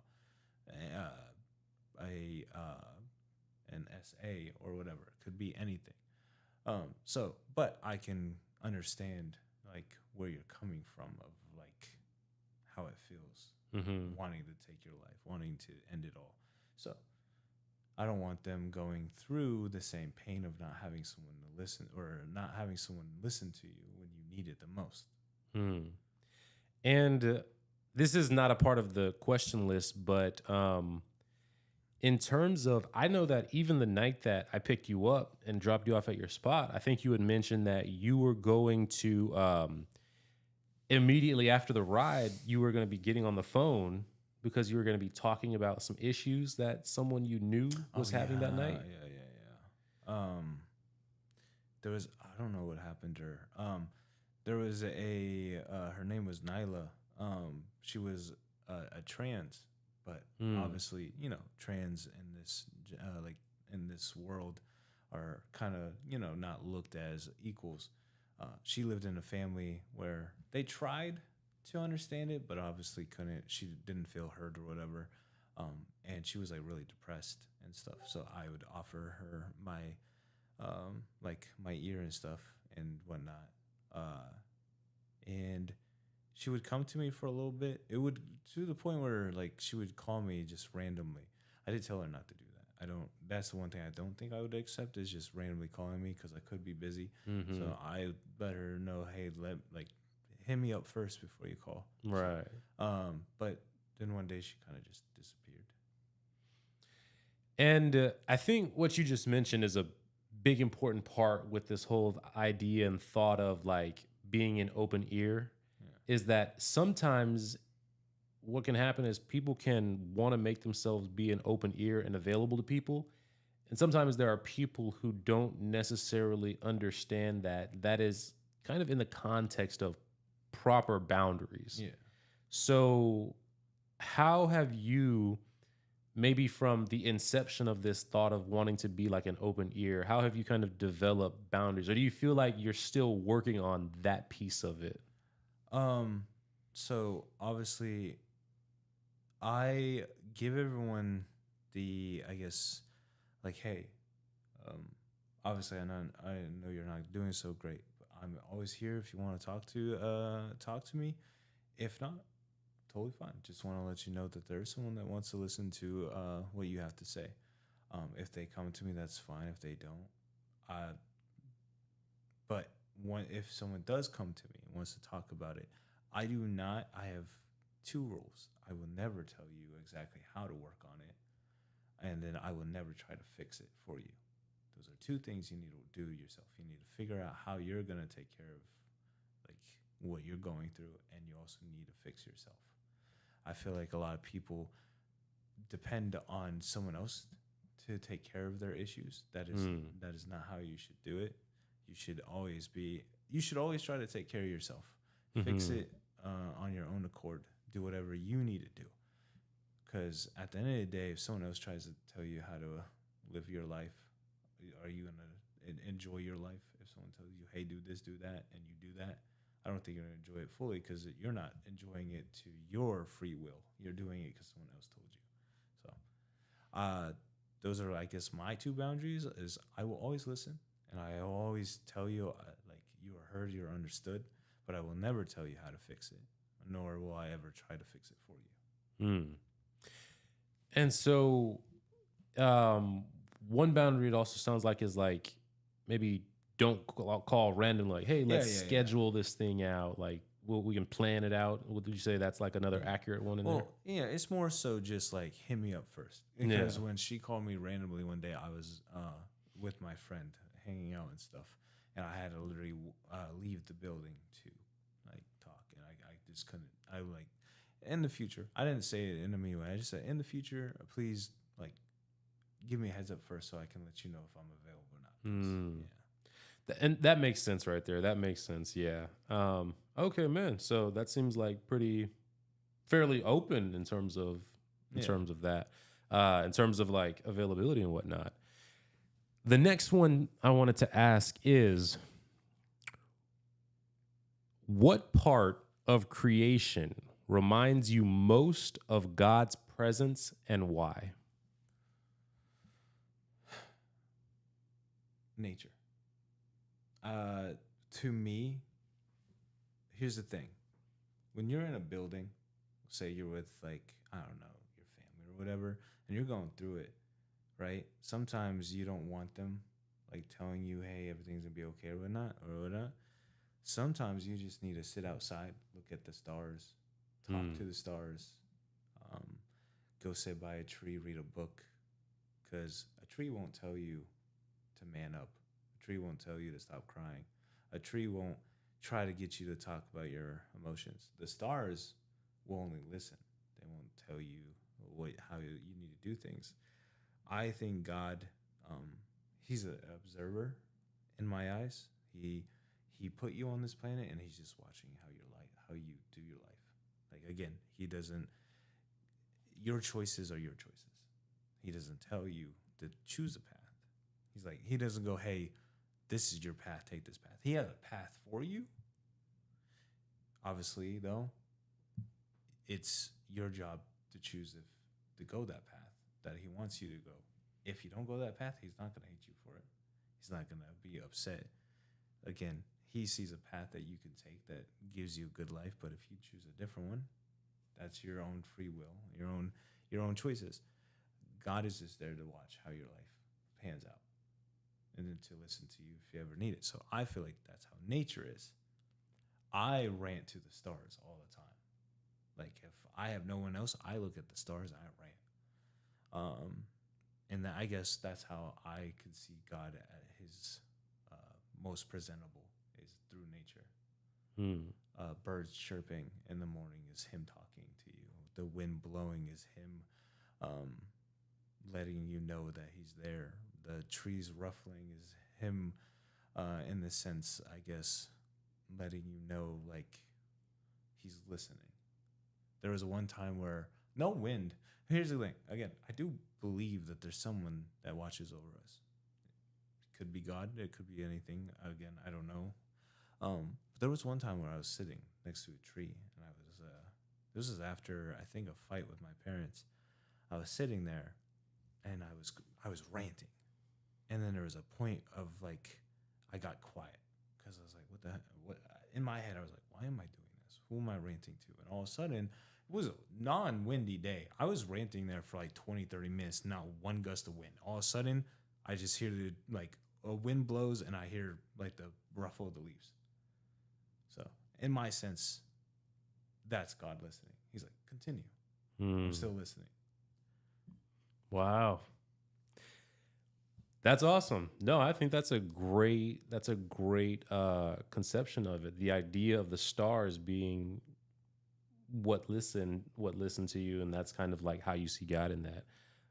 And yeah, because from the Christian perspective, the scripture says, like, nature proclaims his name, whether, and then similar to what you said, whether it's the gust of wind, the story of Elijah, he was up on the mountaintop. Well, he was hiding in a cave, and then God was like, go up on the mountaintop. And then God sends like a doggone flood in one capacity. He sends an earthquake, and then he has, like, I think it was like a huge wind, or like it was a third thing. But it was after all of that right there, like all those things, and then it was in like the quiet peace afterwards that God came as like a small gust of wind. And that's where Elijah heard his voice after. And so there's something to be said about, like, the sounds of nature being a prelude to God communicating to you. The next one is, where in your life are you lacking peace because of unclear or unhealthy boundaries?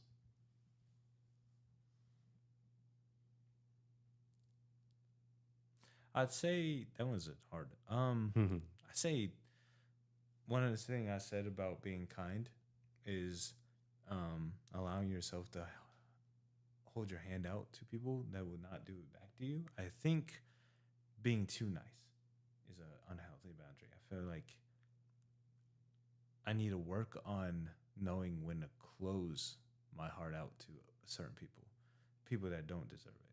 I feel like even after being hurt, I will still reach out, and it happened again and again, and I'll still reach out. I feel like that's an unhealthy boundary that I need to learn, is to stop reaching out to people who don't deserve it. But at the same time, I can't help not reaching out, which sucks. Man, that's an interesting one. And it's an interesting one because, like, when you think of, I think there is a differentiate. I was talking with my wife about this recently, that there is a different, and she tells me, like, "Oh, you're such a nice guy." And I'm like, "No, I'm not, honey. I am not a nice guy. What I am is I'm a good man, Yeah. or I may be a kind man to you, but I'm not a nice guy. Because I think that colloquially, how we've kind of as a culture come to understand the idea of nice guy. Oh, it's this guy that's like really nice and he listens to you and he cares about you and he respects people. But what I've actually come to see the difference between something like a nice guy and a good man and I forgot what the third one I said was, but Kind man. kind man, thank you. The difference between a nice guy and a good man is that a nice guy is nice because he thinks that's the path to respect, or that's the path to love, or that's the path to acceptance. Mm-hmm. And so, in a way, his actions are done, whether passive or intentional. Essentially, they have a manipulative basis behind them. Yeah. I'm doing this nice thing because I want you to like me, because I want you to accept me into this thing. Versus a kind man does something because I know that this is right and this isn't about you. This isn't about me.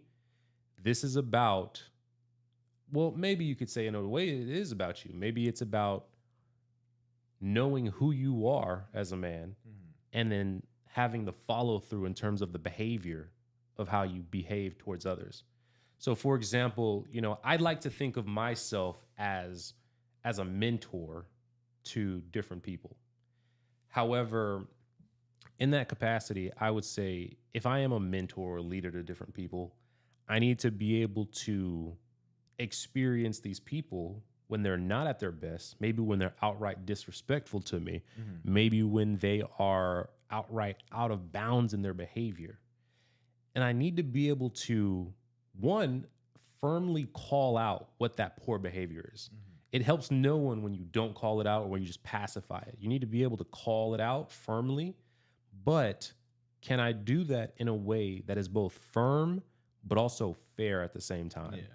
Can I do it where I'm not heaping on all of my personal baggage in my admonishment of the behavior? Yeah. If I want to hold myself, and this is just from a self-evaluative process, then you could have, as a student, you could have broken something from another person, stolen something from another person. My job is to correctly admonish you without saying something like, I have spent how much time with you as my student, and this is what you go and do as your behavior, right? Because that, now something that might be more fair is, that this is not the correct behavior. The person that you did this to has experienced a great loss. This has been something that has damaged this person. You have caused a wrong and you need to right this with the person. And in that way, it keeps the focus on what happened between that person and their victim versus me making it about myself, which arguably some people might say maybe that's a sign of narcissism in a way, right? And so that could be a subtle hint of a characteristic flaw that a person has in there. Yeah. And so I think that's like a difference between the nice guy and a kind guy. And then what was the third one? Oh man, nice guy, good man, and then a kind man. And then a kind man, that's more of that's who a person is at their character, regardless of the outside influence. And then a good man might be just someone who, again, it goes to the character, but also a good man is someone who is, I would say, proactive in kind of taking the lead, taking the charge on making sure that things are done for the goodness of people because it's what they know lines up with their moral line. Yeah.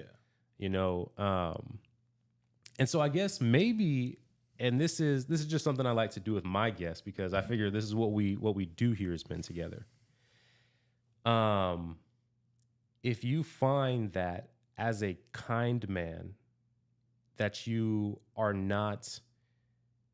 keep returning to people who either, would you say, aren't changing or they're not appreciative of your kindness. Just take you for granted, pretty much. Yeah.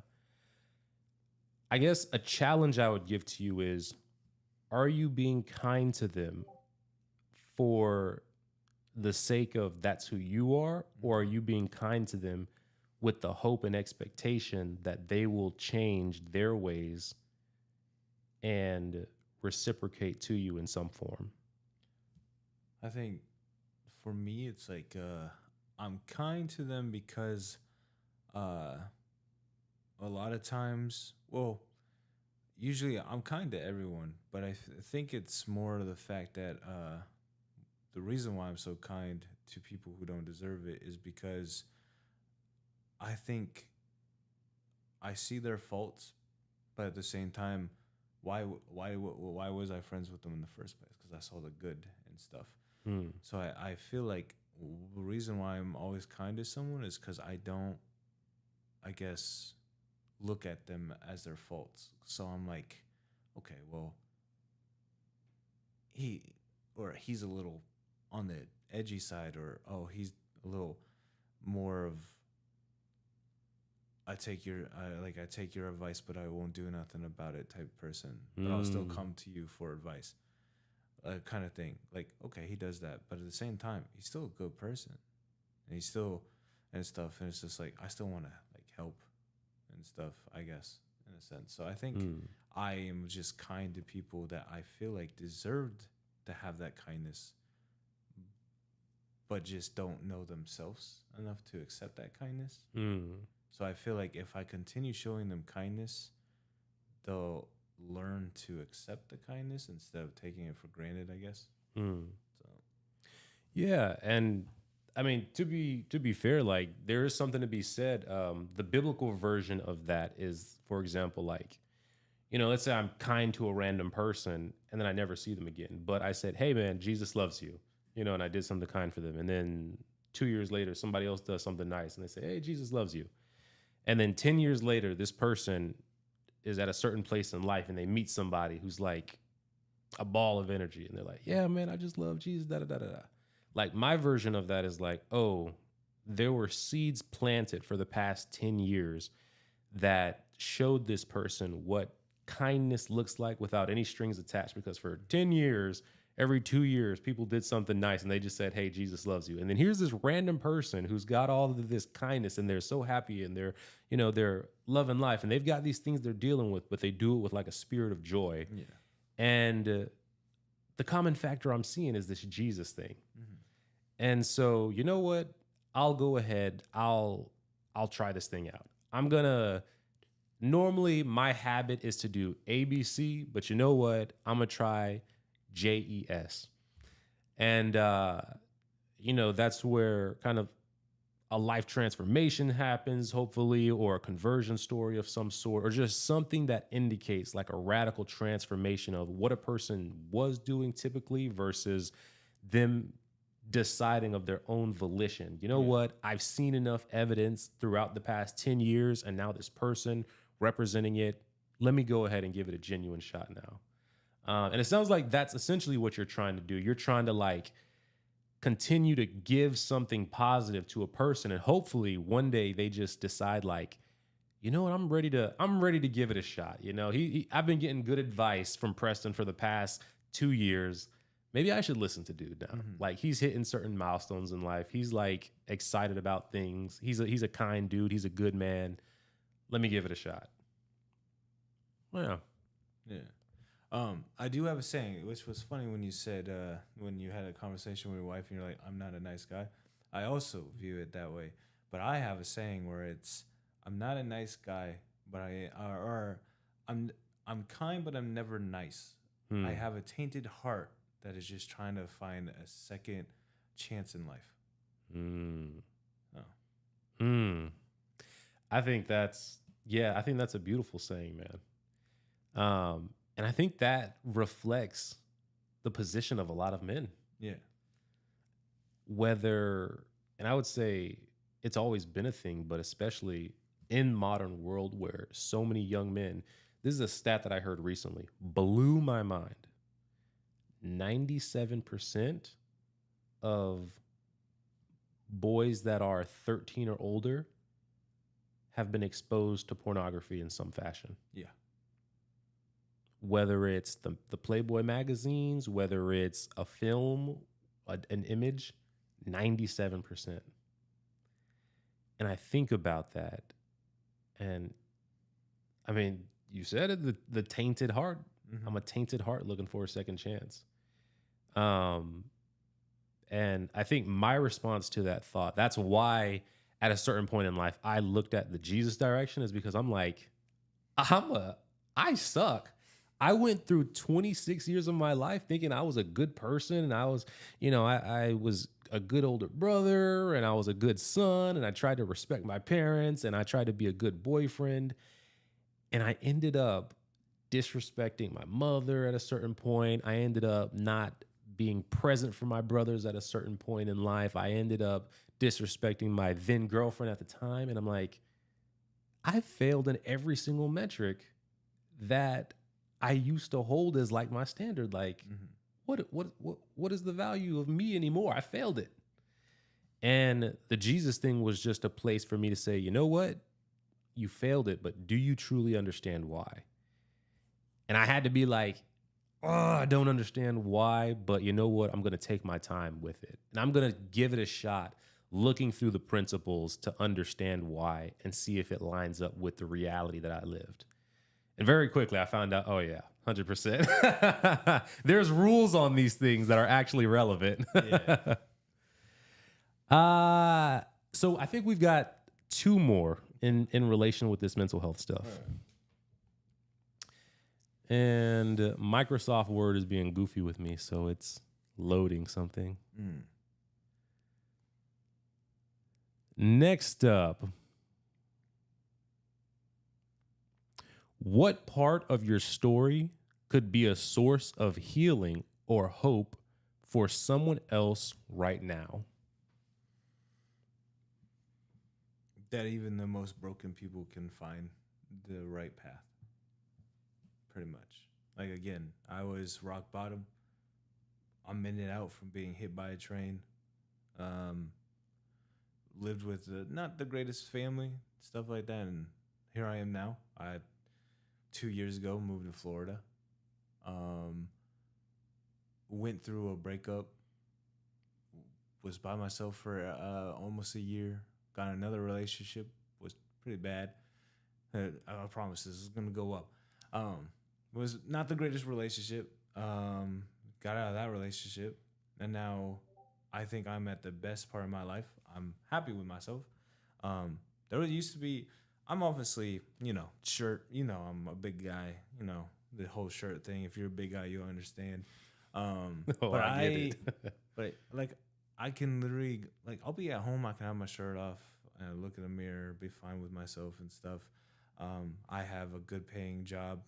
I'm a cook. I get paid $20 an hour. I have now a girlfriend that I've been with not that long, 2 weeks, but she's very sweet, very kind. She understands me. One thing I don't like when I do talk about my issues and stuff is people trying to say, well, if you did it like this, or if you took it this way, or you did this, just trying to tell me how to do my own issues. I told her, she listened. Same thing like today. Obviously, she likes to show me her outfits of the day and stuff and whatnot. She had a little bit of a panty reveal on the back, right? And she said, I didn't even care. It didn't even bother me. I didn't even really think about it. But she said, like, oh, and just to let you know, even though I'm pretty sure you're not too worried about it, she said, no one will see that. Let's see my panties, by the way. I'll have a jacket on. Only you'll be able to see, no one else. I was like, I didn't even really think about it, but I was like, the way she was so considerate about it was so nice and kind. I've never had someone like that. So to have someone like that already, again, a nice paying job, a good mindset. Like, I think for like the past at least 2 months, I have been on a high mentally, like good. Like, I have no bad thoughts, no like depression dumps, nothing. It's been really good. So I'd say just if you are feeling like you can't move on, again, I took, let's see, I started when I was 16. I took 12 years of my life working on myself. And now I'm actually in the position in my life where I can actually start living my life. I'm not depressed. I don't think about suicide. I am already have a savings towards my goal of traveling in a little mini home and stuff. Again, I mean, if I decided to stay in that rut and not work on myself and stuff, obviously, if you feel like you are not doing so hot and you want to kick the bucket, don't do it. Trust me. Put in the work, work on yourself, fix your whatever is going on in your life. I promise you things will get better. Take it from me. I wanted to kick the bucket when I was a high schooler. Now I want to live my life. Mm. There's two pieces that you mentioned in there. You mentioned, so there's a stat that I want to give you, but that's secondary to what you mentioned with your girlfriend had the thought of mind to say, hey, I know this thing right here might be something that catches, but here's what I'm going to do to make sure it's not an issue. It makes me think of a video that I saw recently where a guy was having a street interview and he stopped a man and a woman, and it was like their second or third date. And the street interviewer was asking questions, and then bit by bit, he was escalating the privacy of the question. And eventually it got to talking about something to do with her exes. How long ago before this guy were you in a relationship? And she stopped and she turned to him and said, hey, are you comfortable with me answering this question? I mean, I want to make sure that you're good with this. Are you okay with this? And he gave his response, and then she continued with it. And I think that these are elements that are fading qualities that I don't think people have this like thought of mind to, if you respect someone, you want to do things to provide a certain amount of respect and security for them. And just doing something as simple as that check-in can be a big element of that. And so, as you were mentioning, like, I think that's an amazing thing that your girlfriend had that thought to do that. And then the fact that that's something that stuck on you and you noticed that, I think that's a good thing as well, because it shows a proactivity in terms of a healthy mind that is getting healthier, seeing healthy traits, and being able to appreciate that. And I think that's a big element that sometimes people take for granted, is like, oh, if somebody does something that is proactively good, they make it a point to check in with you. Like, we should be celebrating that. We should celebrate that immensely. We should say, hey, thank you for taking the time to think about that, to check in with me. Oh, I straight up told her that. I literally said, hold on. Oh, okay. Doesn't want to come out of pocket. I literally said,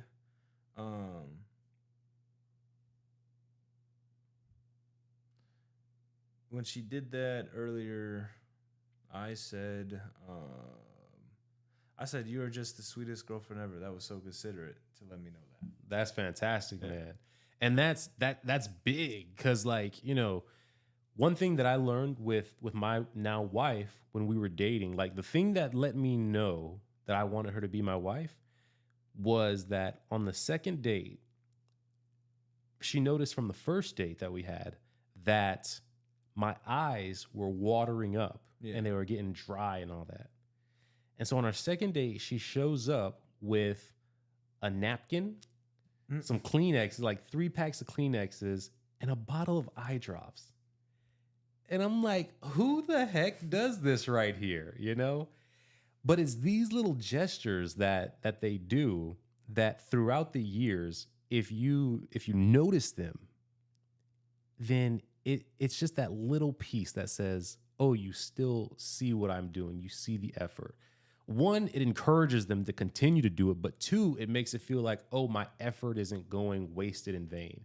And I know that some of the worst conversations we've had are when she has gone the whole day being considerate of me, and I've just been in work mode. And then I just have like a bad attitude about me because I'm thinking about this deadline. I'm thinking about this, and I haven't made no money from doing this in a while. And so I'm not talking to her maybe the kindest way, or I'm not like appreciating these things. And maybe I say something that she receives as like angry. And she's like, all day I've been doing this for you and that for you and this for you. And I just wanted to please you and make you happy. And this is an actual line of conversation we've had where I've had to step back and be like, you're right. I see that I have noticed that you did all this, and I really appreciated all that. In fact, it's the only way that I made it through the day. And I'm sorry that my behavior hasn't indicated my appreciation for it, but really and truly, thank you for everything you've done. And I'm sorry if I've engaged you in a way that made it seem like I just thought of you as a nuisance. That wasn't my intention at all. And so, man, all I want to say for that is keep it up, man. Yeah. Keep it up. It's a great trait to have. Gratitude will never run out of style. So yeah, keep on that. Joey says I'm perfect. I'm like, I go, I'm just being myself. I don't know what I'm doing. So, yeah, I think we're both doing good because I also see her as perfect. And she's just like, I'm far from it. I'm like, well, we're doing good right now. Right. Our next one that we have here, and this will be our final one. Okay. What changes have you noticed since this one is related to the mental health challenge, so I'll skip that one here. Okay. This one is going to require me to kind of present some, unless you have some that are from memory. But here, I'll go ahead and tell you it. Which biblical truth do you struggle to believe about yourself? And how would your life shift if you fully embraced it?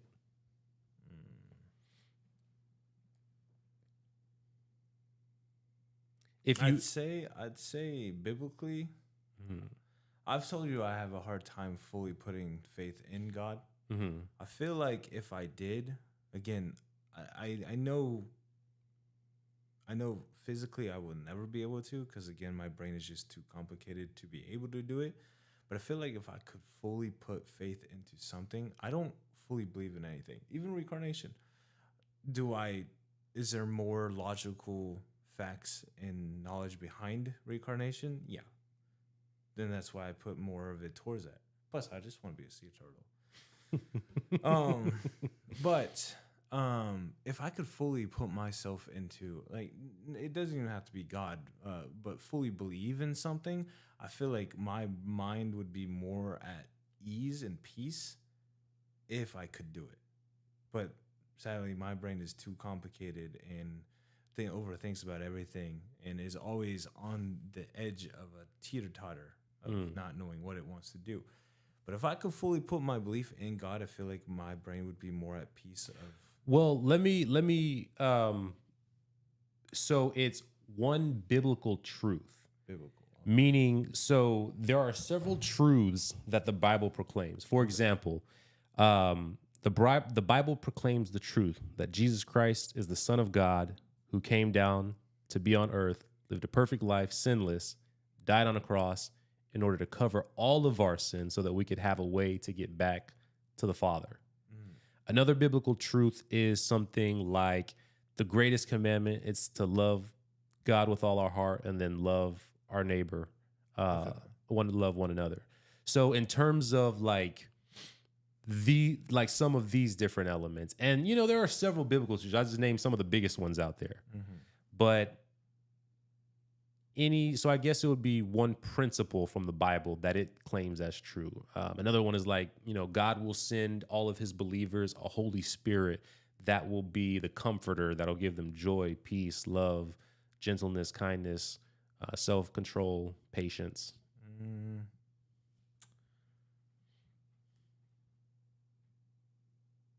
I'd say,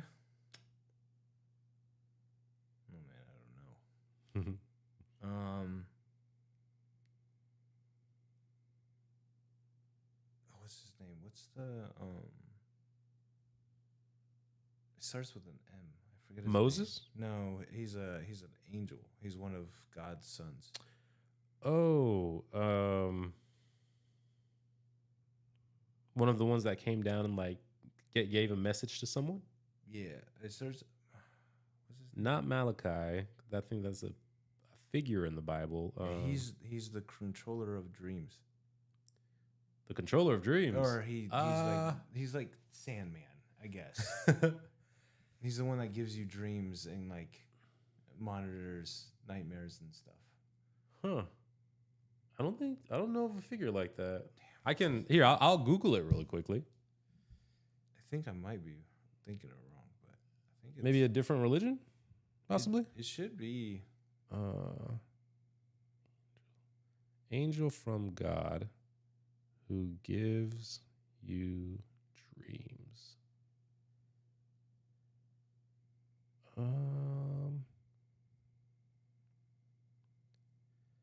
Let's see. The angel associated with dreams and visions is often referred to as Jeremiel or Remiel. Yeah. Is that what you're thinking of? Yeah. Okay. But he's the angel who gives you dreams and stuff. Mm-hmm. I'd say one of the things that when I grew up, I feel like I know him as like Sandman. I feel like everyone knows him as Sandman. But I close my emotions off really bad to the point where I don't have dreams a lot. It's very rare. I think I have maybe, obviously, if you don't know, a lot of us do have dreams that we don't ever remember. Well, like we could wake up and think we didn't have a dream at all. We probably had 6 of them. But I don't have any distinctive ones or ones I haven't had a nightmare since I was like maybe still like a middle schooler. It's because I cut off my emotions to the point where I was numb most of my or I guess late middle school to all of high school. Like I didn't cry, I didn't show emotions, I barely even laughed. But I think doing that killed my connection with Jeremiel or Sandman. And so I think if I could do any of like that is the dream again, to allow myself to have my emotions instead of closing off. Because I show my emotions now like a lot. Like I wear it on my sleeve with everything now. Like if I genuinely am not okay, I will straight up tell you I'm not okay instead of closing it off. But I feel like if I didn't do that at such a young age, I feel like I would have felt more of a kid and had like bigger motivations to have more of a motivation towards like bigger dreams of mine. Because my only dream that I want to do is just travel. But when I was a kid, I wanted to do like, you know how people are like, oh, I want to be a firefighter, blah, blah, blah. I wanted to be an astronaut until I was like, I think almost high school. But then I kind of stopped dreaming, and I think that killed a lot of my motivation of chasing certain type of dreams, of wanting to do things and whatnot, because I became so numb. So I think wanting to allow myself to show my emotions so I can dream more and have a bigger ambitions. Okay. Yeah, I think that's to be able to have a dream is certainly it requires a certain amount of comfortability with commitment. Yeah. Because there's a vulnerability to that commitment and being willing to risk that portion of it as well. So is it now that you are at a place where you allow yourself to do that, or is that something that you're not fully, I guess, healed on in terms of allowing yourself to dream in that same way? I think, again, emotions I'm okay with now, but I think I'm just haven't been able. Again, I have really bad sleep insomnia, and I used to have night terrors. I think that's also a reason why I kind of don't have dreams a lot anymore. I think I'm just too old to have those type of dreams. Again, traveling, I can't really be an astronaut anymore. I mean, my knees, my back. Probably I don't could. know what the requirements are. Maybe. I don't know. But I don't know. I don't have a lot of ambitions like that are set. My biggest ambitions is travel and have a family at some point in life. And that's pretty much it. Okay. But I know when I was younger, I wanted to be a mechanic. I wanted to be an astronaut and stuff. But then the older I got, the more it was like, I don't want to do any of this. Because I didn't think I was going to live longer than probably 18. Man, oh man. Yeah. If only he knew now. Yeah, right. Now I'm almost 30. Yeah, sheesh. Getting up there, my man. Yeah, getting old. I'm already old. I feel like I'm 50. Oh, trust me, it don't compare. When you hit that 30, I think the day after I hit 30, I had this like striking knee pain. All right. I said that would be the last one, but I got one more here. And it is, what do you notice more about your thoughts, emotions, and spiritual awareness when you disconnect from digital noise? Say that one more time. I'm sorry. What do you notice more about your thoughts, emotions, and spiritual awareness when you disconnect from digital noise? This is going to be not a positive route. I, again, overthinker. If I don't have digital noise, if like I have to like do something. If I'm just in a room, I guess nature, but nature also makes me think. But if I'm just in a room, quiet, that's where I'm like at my worst. My thoughts get really bad. They're really bad. So one of my like things of healing is to make sure that I have something that will always distract me, because I think because of how bad my overthinking was and how bad my depression was, I think allowing myself in a room with my thoughts is bad. So I tend not to. So I try my best to either just be in a call with friends, or I try to go out and hang out with friends, or I try to read a book or do something. Anything to have my brain not have a 1v1 conversation with myself. The only time I do allow myself to have a 1v1 conversation with myself is when I genuinely need it, which is usually if I'm having a rough week. But that will usually be like with the stars or in the shower. Believe it or not, having a conversation with yourself in the shower, it's not weird. It's actually a lot more therapeutic than you think, because not only are you allowing your body to relieve stress by taking a nice hot shower, but you're also allowing yourself to have a conversation with yourself away from everything.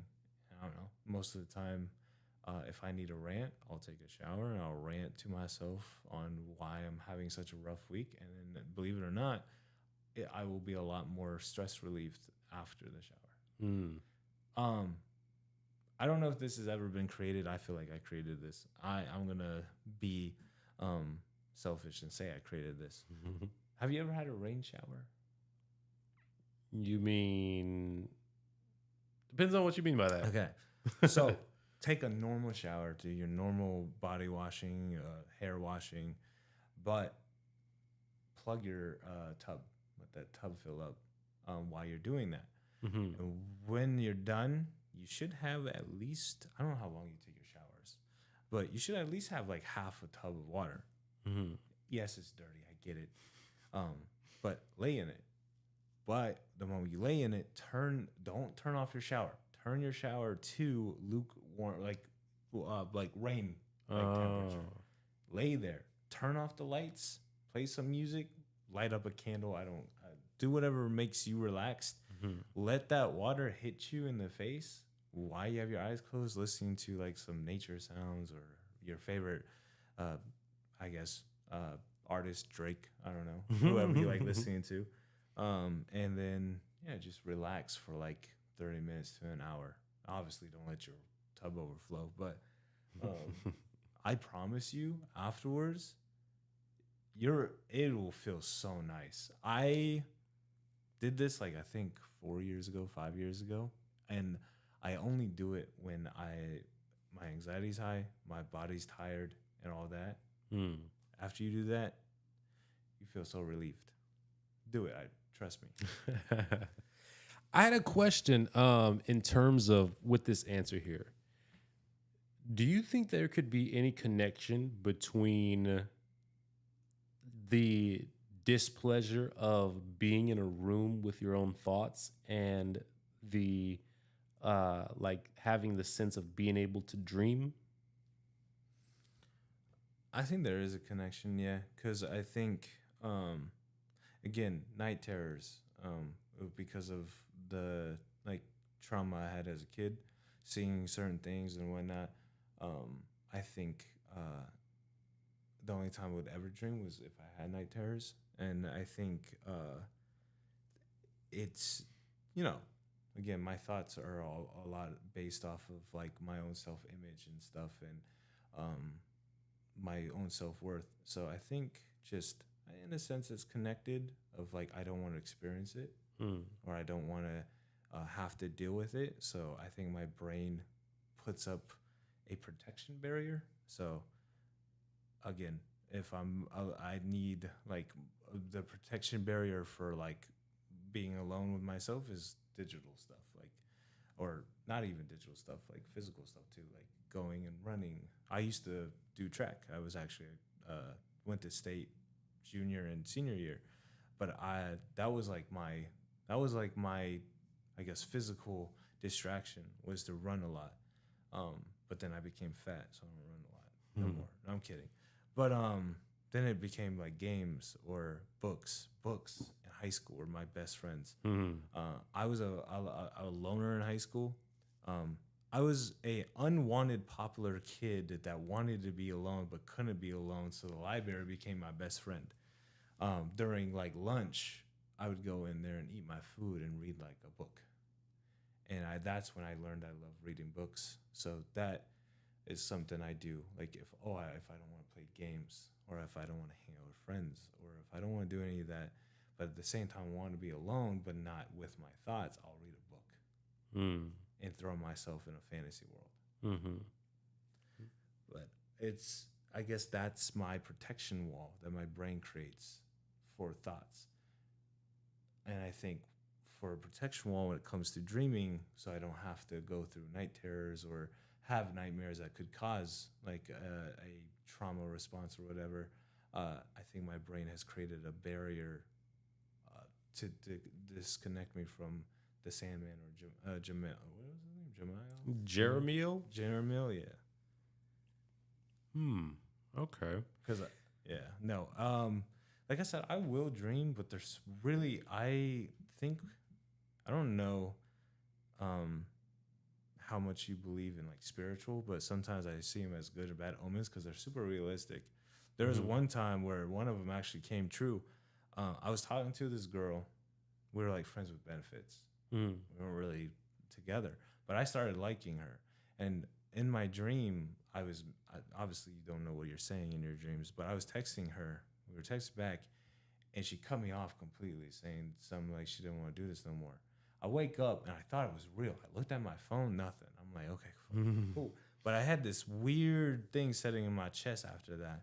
A couple weeks went by, nothing. And then all of a sudden, texting her and stuff, she didn't like, she thought something I did was weird or whatever, but she was like, I'm going to go to bed. I'll talk to you tomorrow. I wake up the next day, ghosted completely, blocked on everything, gone. Wow. without a trace. Jeez. Yeah. I was like, damn. Yeah, just not even an announcement of it, just a Just gone. man.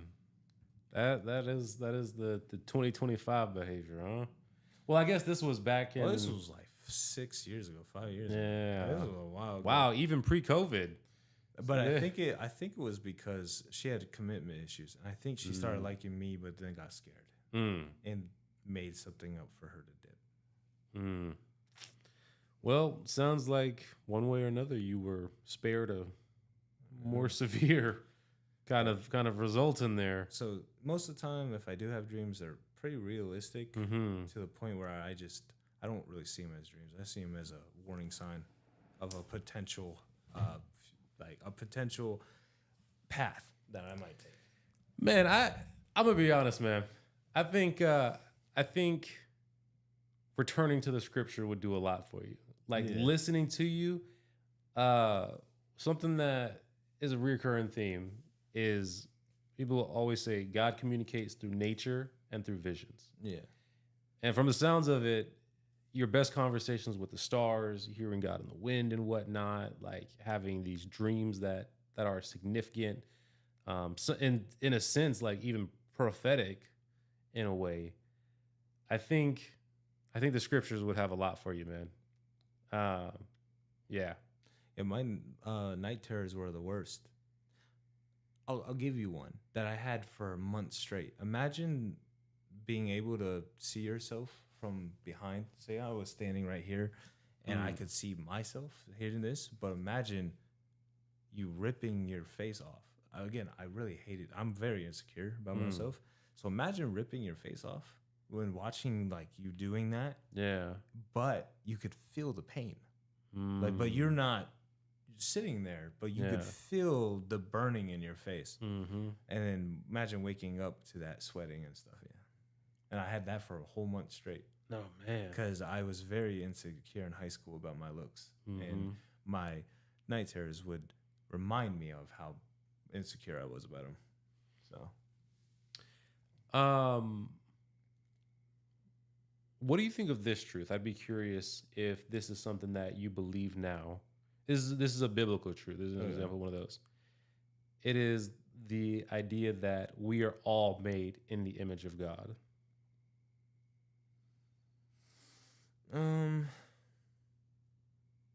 I'd say I don't see it really well because, again, to me, I don't know what the image of God is. And I think that's more of my own personal issue of, because God is everything. Like, obviously he's not a human being or that, or he's nothing but everything.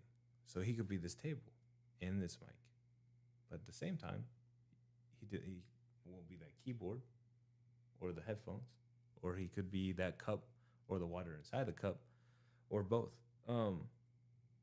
I think, to give you the best way I can see it is, again, God is everything. Humans are, I guess, in the sense, anything they want to be. So if they want to be good, humans can be good. If they want to be evil, they'll be evil. If they want to pursue happiness, they'll pursue happiness. If they want to pursue a certain profession, they'll do that, because we have free will. I feel like, again, if God is everything, in a sense, I could see us being in a way, say, God is this mic. So, like, say I'm talking to God because he's everything, and I don't have to do that. But since I want to do that, and I don't know where I'm going with this. Basically, though, it's like God is everything, but nothing at the same time. Humans can be anything, but nothing at the same time. So I guess that's how I see it. I don't know. That's how I can kind of, I guess, relate to that. But I can never fully understand the whole we are God, or I guess we're a part of God. So like, I guess, like if we were to say, if I were to take a picture of you on the phone, right? That image would be an image of you, right? Right. But it's obviously not you, literally. Mm-hmm. It might lack a certain. There would be certain traits that it lacks. Like you have a nervous system. The image of you does not have a nervous system, and so we can understand the the superficial pieces in terms of like, because this is just all that could be communicated in this image, but obviously there's so much more to you as an individual that image will never communicate. Okay. And so in a similar way, we as humans, in all that we are, we reflect an element of God in different pieces, whether it be workers, creators, thinkers, feelers, experiencers. We have all of this, but as much as we have and as much as we communicate, it is an image of God, but it is nowhere near the true fullness of the actual God Almighty. Yeah. What do you think of that? Okay. So, did I don't know how much you've dug into like the realm of like God and stuff and whatnot, but do you know God created perfect human beings, but they got so high and mighty in their own selves that God saw it as imperfect, or I guess not really imperfect. They were just basically he wanted to make them imperfect so they didn't have that mindset of being better than him, I guess.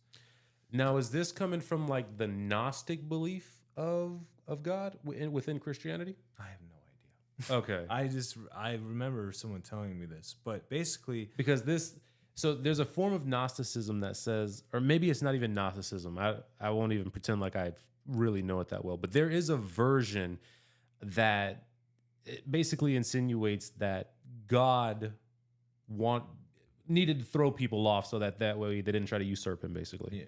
Okay. But basically, God created a perfect human being, but that human being, I guess, was imperfect because they thought they were all high and mighty and was like, basically just being perfect made them imperfect. You know how when someone looks at you and they're like, oh, you're so perfect the way you are. Mm-hmm.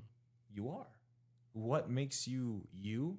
Your flaws, your good, your what makes you good, what makes you who you are with your flaws, your strengths, your abilities, everything that makes you perfect. That makes you you, who is distinctive from everyone else. Imagine having perfect human beings all next to each other. They're all perfect. Mm-hmm. They don't have anything that makes them them. So what God did was split that human in half and basically made two of each person. So you know how true love, oh, your other half is out there, whatever, blah, blah, blah. The idea of like the twin flame kind of thing. Yeah, like your other half is always trying to search for you to become perfect again, blah, blah, blah, blah. The thing is, though, it's I see it as God created these perfect human beings in the sense of he put himself into those human beings, which made them perfect. Say like they wanted to build a cup, right? They could create the most perfect cup, no imperfections, no brush strokes, nothing. It would be perfect, flawless. It could last thousands of years if it wanted to. But it had no character. There's no character in the cup. Say like you look. Oh, I forgot there was water in there. I am so sorry. It's all good. But you look at this cup, right? You look at the bottom. You see there's chips and stuff and whatnot. But you like this cup, right? That's what made you buy it, right? Because you like the design or whatnot. Again, it has character. And then you use it throughout the days, and it wears down. You got something for that? I'm so sorry. Yeah. but it wears down and weathers, gets old, and then sooner or later breaks, right? Say you have say you have a perfect human being. A perfect human being can create like cure for cancer, can create equipment to make you live longer.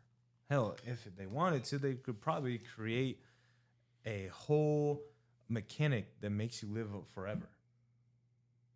Again, no character though. There's no character in that human. They're not getting older. They're not learning from their mistakes. They're perfect. So they don't have right to wrongs. They don't have those dents, those chips throughout time. They don't get older to the point where sooner or later they'll shatter, die. Mm-hmm. I think God saw that as imperfect. He was like, I don't want them being like me. I don't want them living forever, being able to fix everything, do everything, be everything. I don't want them to do that. Mm-hmm. I want them to have their own free will, their own learning curves, their own past, their own everything. So he took that perfect human being and basically split it apart and put it in a different form. Took some of the perfects from that human being and then took flaws and then put it into a form and created a new human, an imperfect human who surprisingly is perfect. An imperfect human being who is actually perfect. A perfect human being that actually is imperfect. Okay. And that's why in that sense of God took what he thought was his form, or what is it? He took his oh my goodness. His image Mm-hmm. and put it into an non-perfect image and created us. Because again, the perfect human being is his image, but he didn't like it.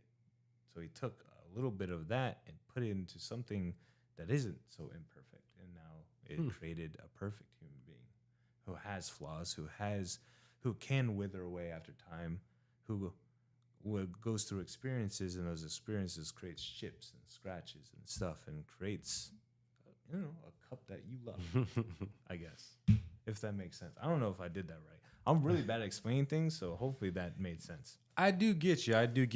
And I know that kind of stems, it's a philosophical take on a different branch of like a discussion of God. It's not any piece of like Christianity or anything like that, but I have definitely heard that in terms of like, I couldn't even, because there are different pieces of it, but okay. I can see the train of thought in it and whatnot. So it's a cool thought, and it's a cool way of thinking of it. And I know 8:49, so that is about 2-ish hours, 2.5 hours. Hot dog. All right. So let's go ahead. We'll transition into some of our closing segments here. So at this point, what are any 3 questions that you have? I will answer completely honestly. Are you happy in your life right now?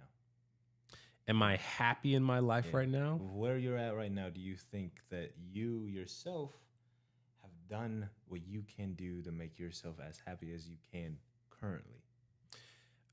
In terms of am I happy right now in my life, I would say that the honest answer is right now, knowing where I'm at in several different situations that have recently occurred and things that are coming up, right now, no. I'm not happy because I know about conflict that's going on that needs to be resolved. I know about a mission path that I need to start on that I want to see me take the steps onto that thing. I want to see follow through on things that I've said that I would do previously that I have yet to follow through on. And so I have an unhappiness about where those things sit. Now, for me, there would be a difference in terms of me being happy in the moment versus like being joyful. You know, I'm joyful because in terms of like a life and lifestyle and all these things, like pretty much I don't have to really consider anything. It's just a matter of what's good for me and my wife, you know, and maybe like hanging out with my family every now and then. But really, other than that, in terms of like how a person can live in the world, like I really don't have any worries. You know, I am wildly blessed beyond where I could have thought that I would be at the age of 12, at the age of 17, at the age of 26. At 26, I didn't even see a future for myself. But happiness for me is a word that it's a hollow word for me because happiness is a state of being in a moment of time. Yeah. And I think that because I don't look at things in terms of moments of time, my happiness in any given time, it basically holds zero value to me. What matters to me more so is, am I consistent in my character? Am I consistent in my values? And am I doing the things that I put my word to? And if not, how do I become consistent in that? Yeah. All right. This one's a little bit of curveball. I don't know if you've ever been hit with this, but if you could tell anyone from your past, it could be from a childhood to your teenage to recently. Okay. If you could tell someone that you know could have helped them tremendously or saved them in any sense, but you didn't do it, would you go back and do it? Say a certain thing that you wanted to, but you just, like with my friend, I could have easily told him, "Hey, I'm here for you," but I didn't. I always think of that. Like, do you wish you could have said something that you knew could have helped someone at that time? Do you wish you could have gone back and done it, or?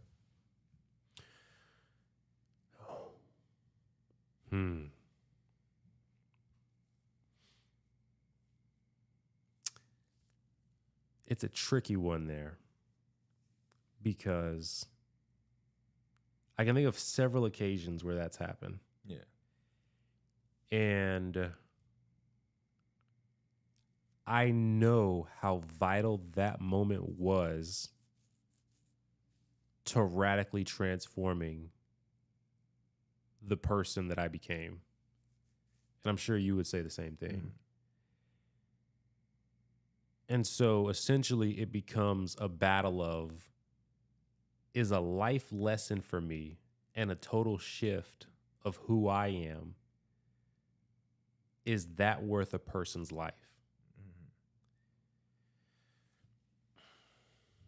And I think, okay, so this is kind of one that requires more thought and explanation and nuance. So I think something that when I think about that question is, would I have wished that I had said something? Of course, there are several cases I can think of where I wish that I had said something. And at the same time, I think acknowledging that the life or the death of any individual is not solely up to me. Now, does that mean that I shouldn't do my part where I can to make even the smallest impact of someone? I think we all should strive to do that and strive to recognize those moments. And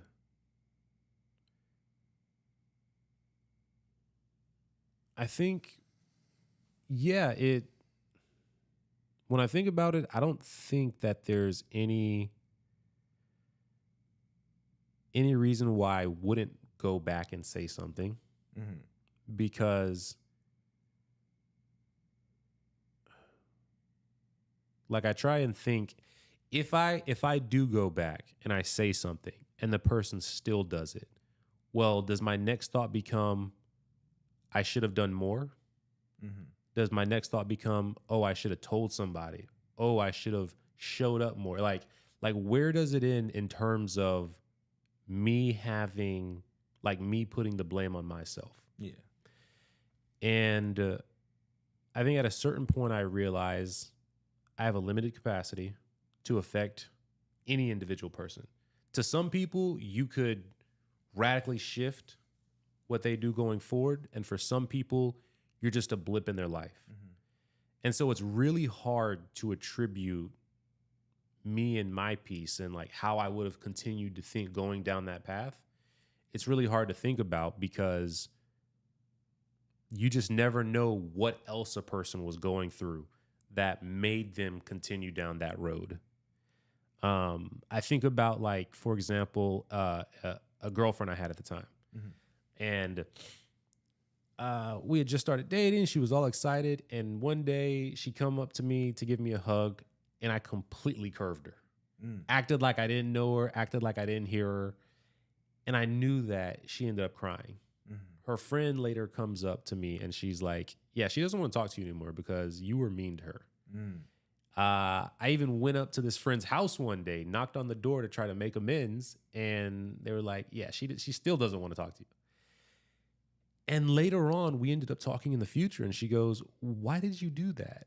And I explained, like, yeah, I was just an insecure kid, and some of the older kids I was friends with were like making fun of you, and I was only in 6th grade, and I didn't want to be made fun of too. And like, she ended up having a kid after like a couple of years of us not being together, and like, all these things happened, but I don't know, like, what would have been the difference if I had continued with her. Like, which, like, I don't know if we would have worked out, or like 2 years age. There's so many factors in there. I don't know how much of a piece that we play in a person making that level of life altering. And I think it makes sense going forward to be like, next time I will do something, but in terms of us holding ourselves responsible for a thing, like, if I hold myself responsible for that girl getting pregnant in 2 years later, I don't know that necessarily is something I can trace back to me specifically. Yeah. So yeah. For me, it's opposite. I would never. If I had the chance, if someone said, hey, you want to go back and tell your friend that everything will be okay, I'll tell them no. I have grown to learn that life is just a huge learning curve. Humans are on this planet to learn, adapt, and grow. So, obviously, when I was younger, there was times where I did wish that, like, oh, I wish I went back and did this.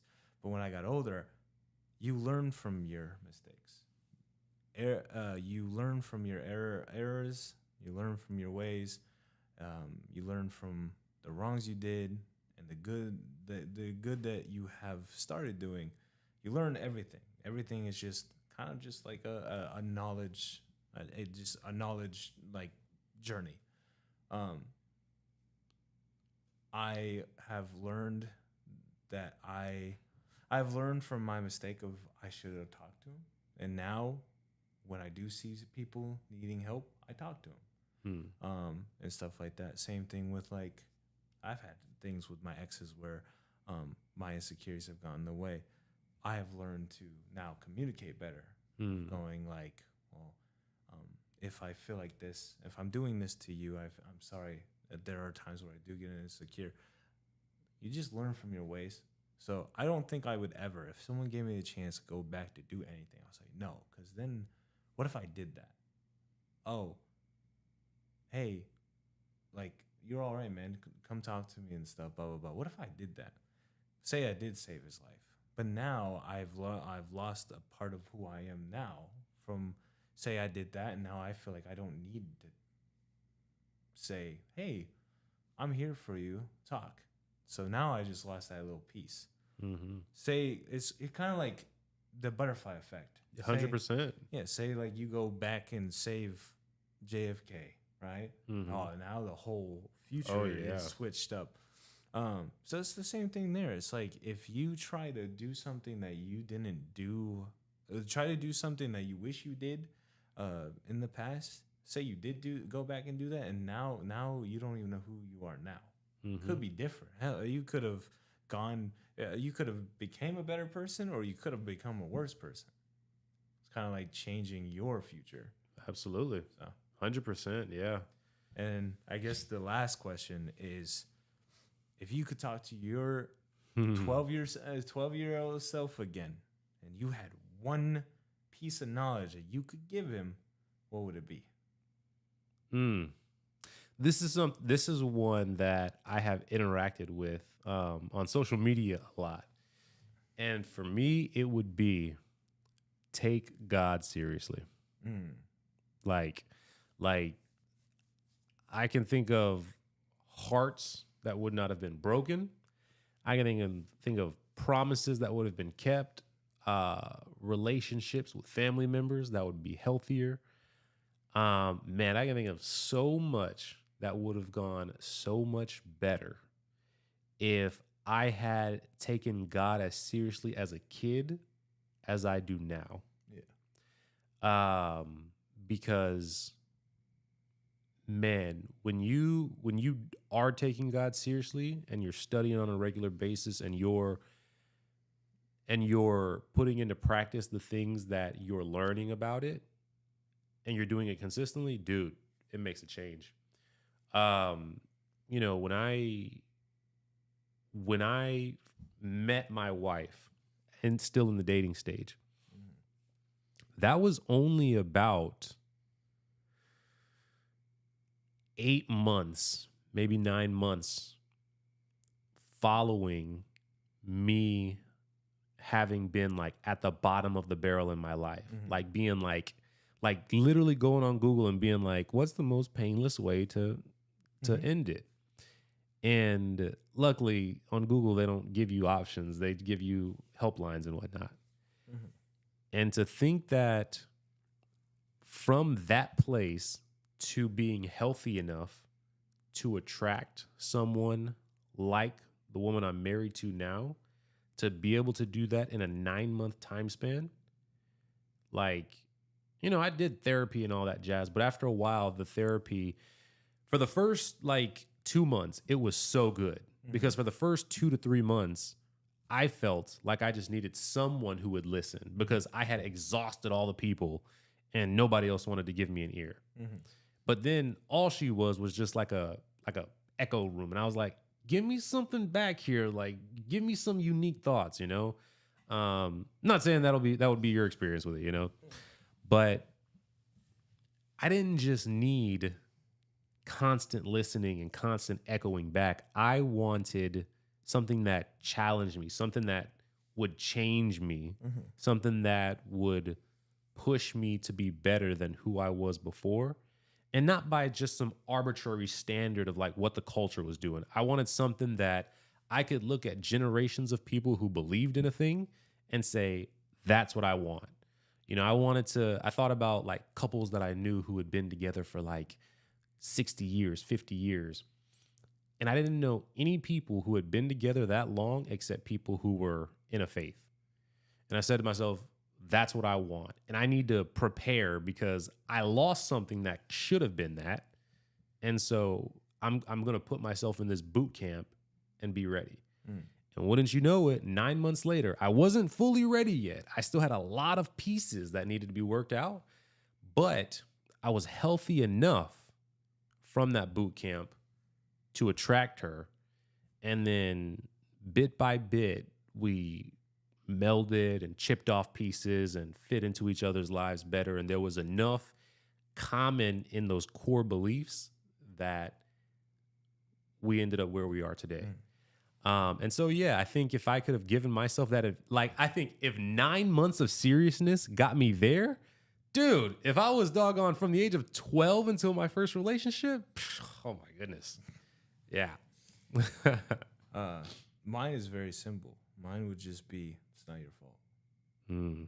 I took a lot of, I guess, weight onto my shoulders of things that I thought was my doing, and thought I was the reason why no one could love me because I was the one that was in the fault of doing.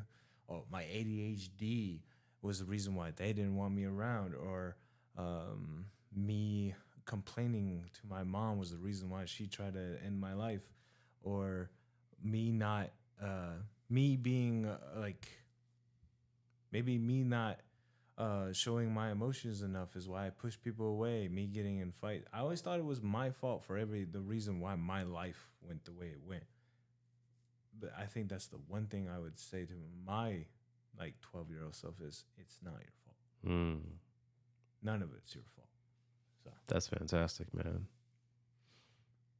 And especially as a child, like I think that's something a lot of young men need to hear too.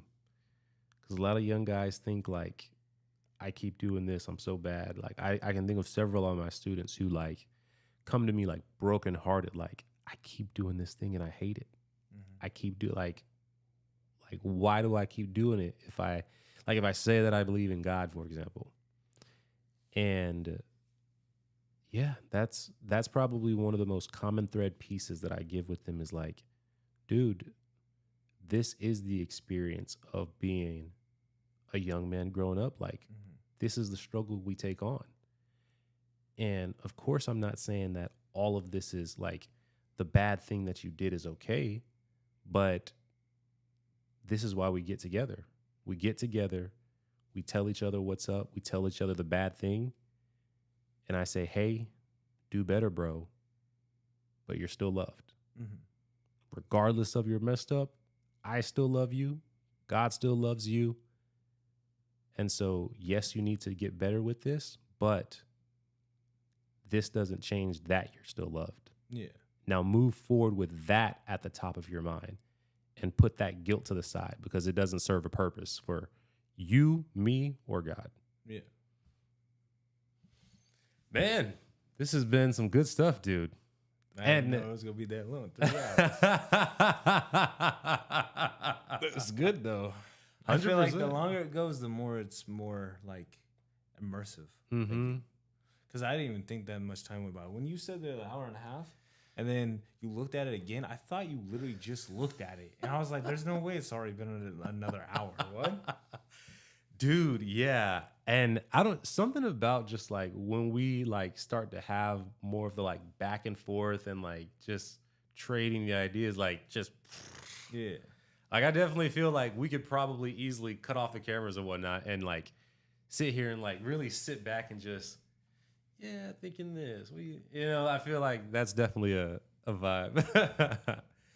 But my man, so for the closing piece here, what are 3 things that you would like to leave the audience with to take away from this episode? Believe in yourself.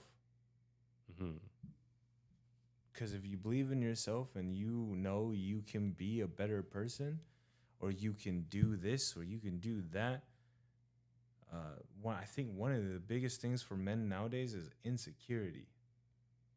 Especially with like social media lately. Like, it's just, I think one thing that a lot of us struggle on is believing in ourselves nowadays. We don't. At least I didn't. I do now, but believe in yourself. Believe that you can do this or you can do that. If you're depressed, believe that you can get out of that rut. Don't think that, oh, that is who I am and that is how I'm going to end my life in this world. No. What you can do is whatever your brain can expand to. Say like, oh, I want to be a mechanic. Believe that you can do that. Believe it. Trust me, you can. I have a friend that I work with. He has no arm. Like he has a defect. Like he has this part and then like a little hand with 3 fingers. Oh wow. He's a dishwasher and he works with me. He does 10 times better than almost all of our dishwashers. And he doesn't let that stop him. So That's amazing. yeah. So it's just like, especially if you're like if you on any social media and you see like a kid with Down syndrome working out and stuff, it's like just believe in yourself. Like they are literally the embodiment of like showing you that if you put belief in yourself, you can do exactly those things. The other thing is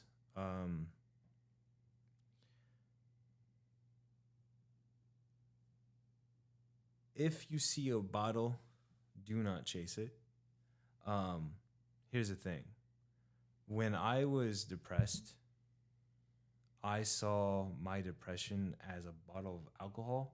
I never really got like, I was never really an alcoholic, but I saw a bottle as kind of my depression was a bottle, and I kept drinking it and drinking it and drinking it. And I kept getting drunk off of the fact that I thought I couldn't get out of it. I feel like a lot of the things that we do is we see our life as two different things. Either we can see it as a bottle of alcohol and we start drinking it because we think we can't do better than whatever our life is currently at, or we see an opportunity. But since we have social media nowadays, we have people speaking in our ears of how we should be and who we should be, especially men. For some odd reason, us men think that people have so much, I guess, an aspect on men that we have to be the certain man, a man with no emotion, a man that works hard, brings in the money, a man that has to be, I guess, the man of the house or whatnot, has to be the problem solver, the person with the head on straight. We're not. Everyone has, like, especially women, they have like this huge, I guess, image of how a man should be, and that for us men gets us in our head. And then we close off. We don't want to talk about our issues. We put everything on our shoulder and we don't ask for help. And then it causes us to basically wear down our mental to the point where we're stressed out. Our anxiety is high. Our depression starts to creep in and stuff. And that's when we start downing the bottle to the point where most men commit suicide. I think 40% of men commit suicide a year or something like that, right? So, man, it's a staggeringly high number.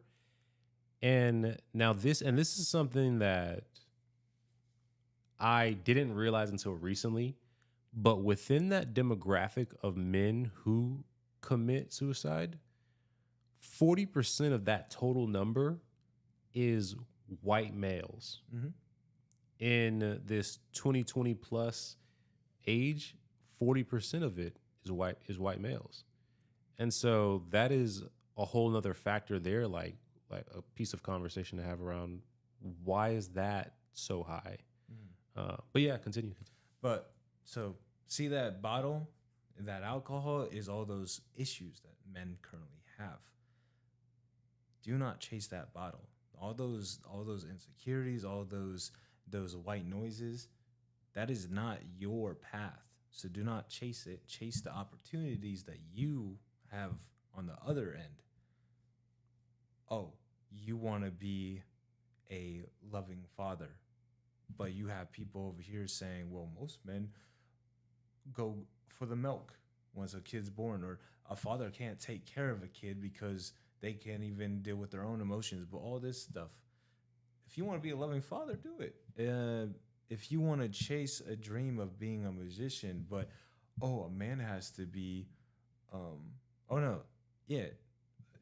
gay men, especially. Gay men, am I okay to say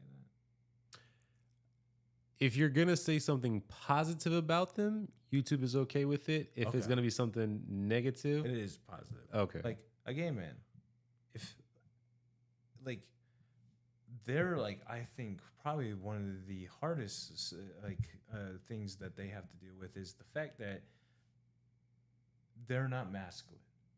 Oh, they can't do this. They can't do. Oh, you have to be the man of the house, bringing the money. You have to be masculine and walk around and be like. I don't know. It's just if if you know who you are, don't be afraid to come out the closet. Come out the closet, man. No one cares. It's 2025. I feel like there's a bigger community out there of like LGBTQ that will accept you over the normal, I guess, norm of like what a man thinks nowadays. You have a huge community that will literally open your arms to them. So go, come out the closet, be who you be. You don't stay in the closet because you're afraid that your dad won't accept you because your dad is a man. You're a man regardless. I mean, if you don't believe it, look in your shorts. But again, it's just don't believe what other people say.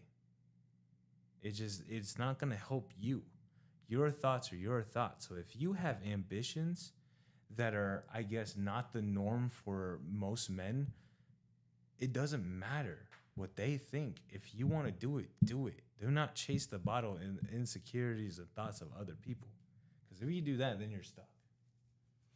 And then it's hard to get out. Yeah, yeah. Was that our third one? Or our second one? That was the second one. Third one is be you. Like for anybody. This isn't just for a man. Be you. Especially nowadays. I saw a documentary about how social media is nowadays. You see an Instagram model with like perfect figure and whatnot, and that for a lot of women, especially, oh, well, she's skinny. I gotta be skinny to be pretty. Oh, she has perfect skin. I gotta put on skincare and a dense amount of makeup to look pretty. I got to do this and this. Same thing with like pornography. Like, yeah, when you're, venturing out of like your puberty for a man, porn is great, I guess, the experience, but do not keep doing it because it actually makes you more depressed. It a lot more. 100%. Oh, and, yeah. Same thing with like, oh, well, this man has a nice beard and stuff. Oh, he has nice hair. Let me start wearing all his hair products and stuff like that. That guy has lip fillers or blah, blah, blah. It's just like you see something on the internet and it makes you feel insecure because you're not that. Just be you. Like my girlfriend, fine as beautiful. Me, I just admit me. Like I said earlier, she says I'm perfect. I'm just being me. I don't do anything out of the norm. I'm not like, oh yeah, well, I gotta say this and this to woo her over. I'm just me. I'm a goofy. I'm goofy. I'm sappy as hell. I'm corny, and she likes it. I feel like, I gotta be nonchalant. Or I gotta wear like the best like fancy clothes to get a woman. No, I'm a 4 at best. Let's be honest. But I just act myself. I have confidence. I know how to talk to a woman, and I just be myself. If you're like that, and then I've never had an issue with dating anyone. Same thing with like wanting to do certain things. I wanted to be a YouTuber, but you gotta be all high energy and stuff like that. Like the chances that honestly, if I didn't have ADHD and lost motivation, I would probably be decent. I mean, in just a year and a half, I went from 0 to 1,500 subscribers with over 232,000 views on videos. If I continued doing it, I think I would have been good. And I was just being myself. I wasn't high energy or anything. I wanted to do what I wanted to do. I didn't look at algorithms. I didn't do like the trendy trends. I was like, oh, I like creating maps. So I did it. And then once I got bored of that, I let them know, hey, I'm bored. I'm going to move on. I started doing Call of Duty videos because I was getting into Call of Duty. Valorant videos because I started getting into Valorant. I did what I want to do. People liked it. And so just be yourself. Mm-hmm. You don't have to follow what other people do. Like you're doing something I don't really see a lot. Mental health. A podcast on mental health. Mm. Nowadays, you just see, like, I see a bunch of podcasts, and it's like, oh, we got to have celebrities on. Mm-hmm. Oh, we need celebrities here and there and there and there. It's like, no.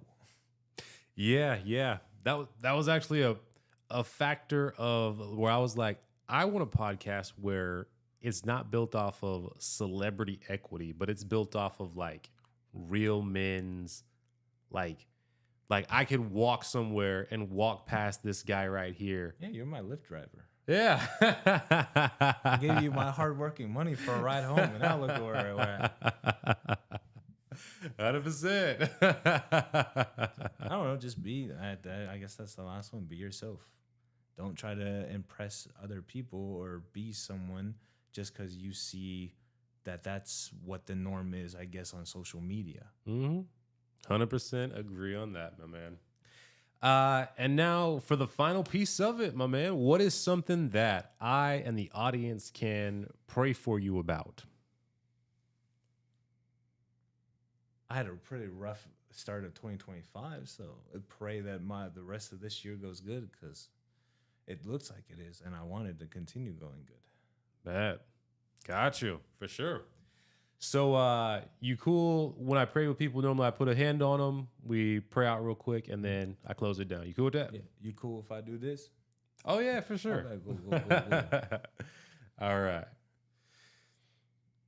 Dear Lord and Heavenly Father, we thank you, God, for this time where finally, after all of these attempts, the rescheduling, Lord, that we were finally able to make this connection happen where months and months ago, I met Preston, gave him a ride, and now finally we are able to sit down for about 3 hours here, God, just being able to hear his story, hear what he has to say, trade thoughts back and forth, offer some challenges, and really just explore experiences that each of us have had.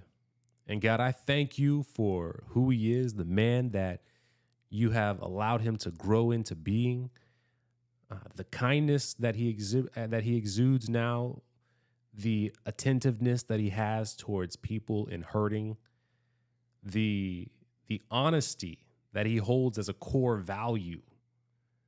Lord, you saw a boy that was hurting, that was alone, that was mistreated, and every so often you put a good person or good people in his life that were enough to give him the nuggets to keep going. And Lord, I thank you for his best friend. I thank you for his uncle.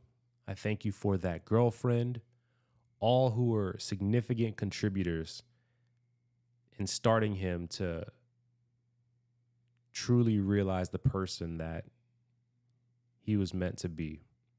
And I pray, Lord, that as he continues here in 2025, he's had a rough start to it, but God, we know that you allow us to go through things, to face challenges, because these challenges are the things that prepare us and give us a testimony and give us a story to shape who we are and to allow us to be able to better serve the people around us, to be able to be useful people for those others who are going through similar things, that we could be a relatable source, that we could be a person who is comforting. And so, God, I pray that whatever Preston has gone through that's been challenging at the start of this year, that these things if he's considering them, that these are things that grow him internally, that these are things that facilitate the next stage of improvement and transformation in character that he has. And dear Lord, may he keep on this trajectory, God. He is going up, up, up. He is more positive about himself than he's ever been. He can look at himself and say that he loves himself. And that is a wonderful place to be at, God. So please bless his night as he prepares to head home after this show, and walk with him as he continues to grow in all his capacities. We thank you, God, and we praise you in Jesus' name. Amen. And that's it, my man. Shoot. So for those of y'all that came on and watched live, whether it was popping in and out, watching all the way through, I thank you guys for stopping by. This has been my man, Preston Ryan. Managed to make it happen after 2 or 3 reschedules here a few months later. Make sure to come in, leave some love for him. And if you guys are liking these men's interviews that we've gotten into, definitely show love in the comments. I've been your host, Devontae Colonel, and make sure that you tune in for tomorrow's episode on the next day that we're covering. I believe it's day 7 that we're covering of mental health in the Inspired Challenge podcast, Mind and Spirit Challenge series. Thank y'all for watching, and we'll see you guys next time on the Inspired Challenge podcast. Take care. And we are out. Nice. Hot dog, 11, or no,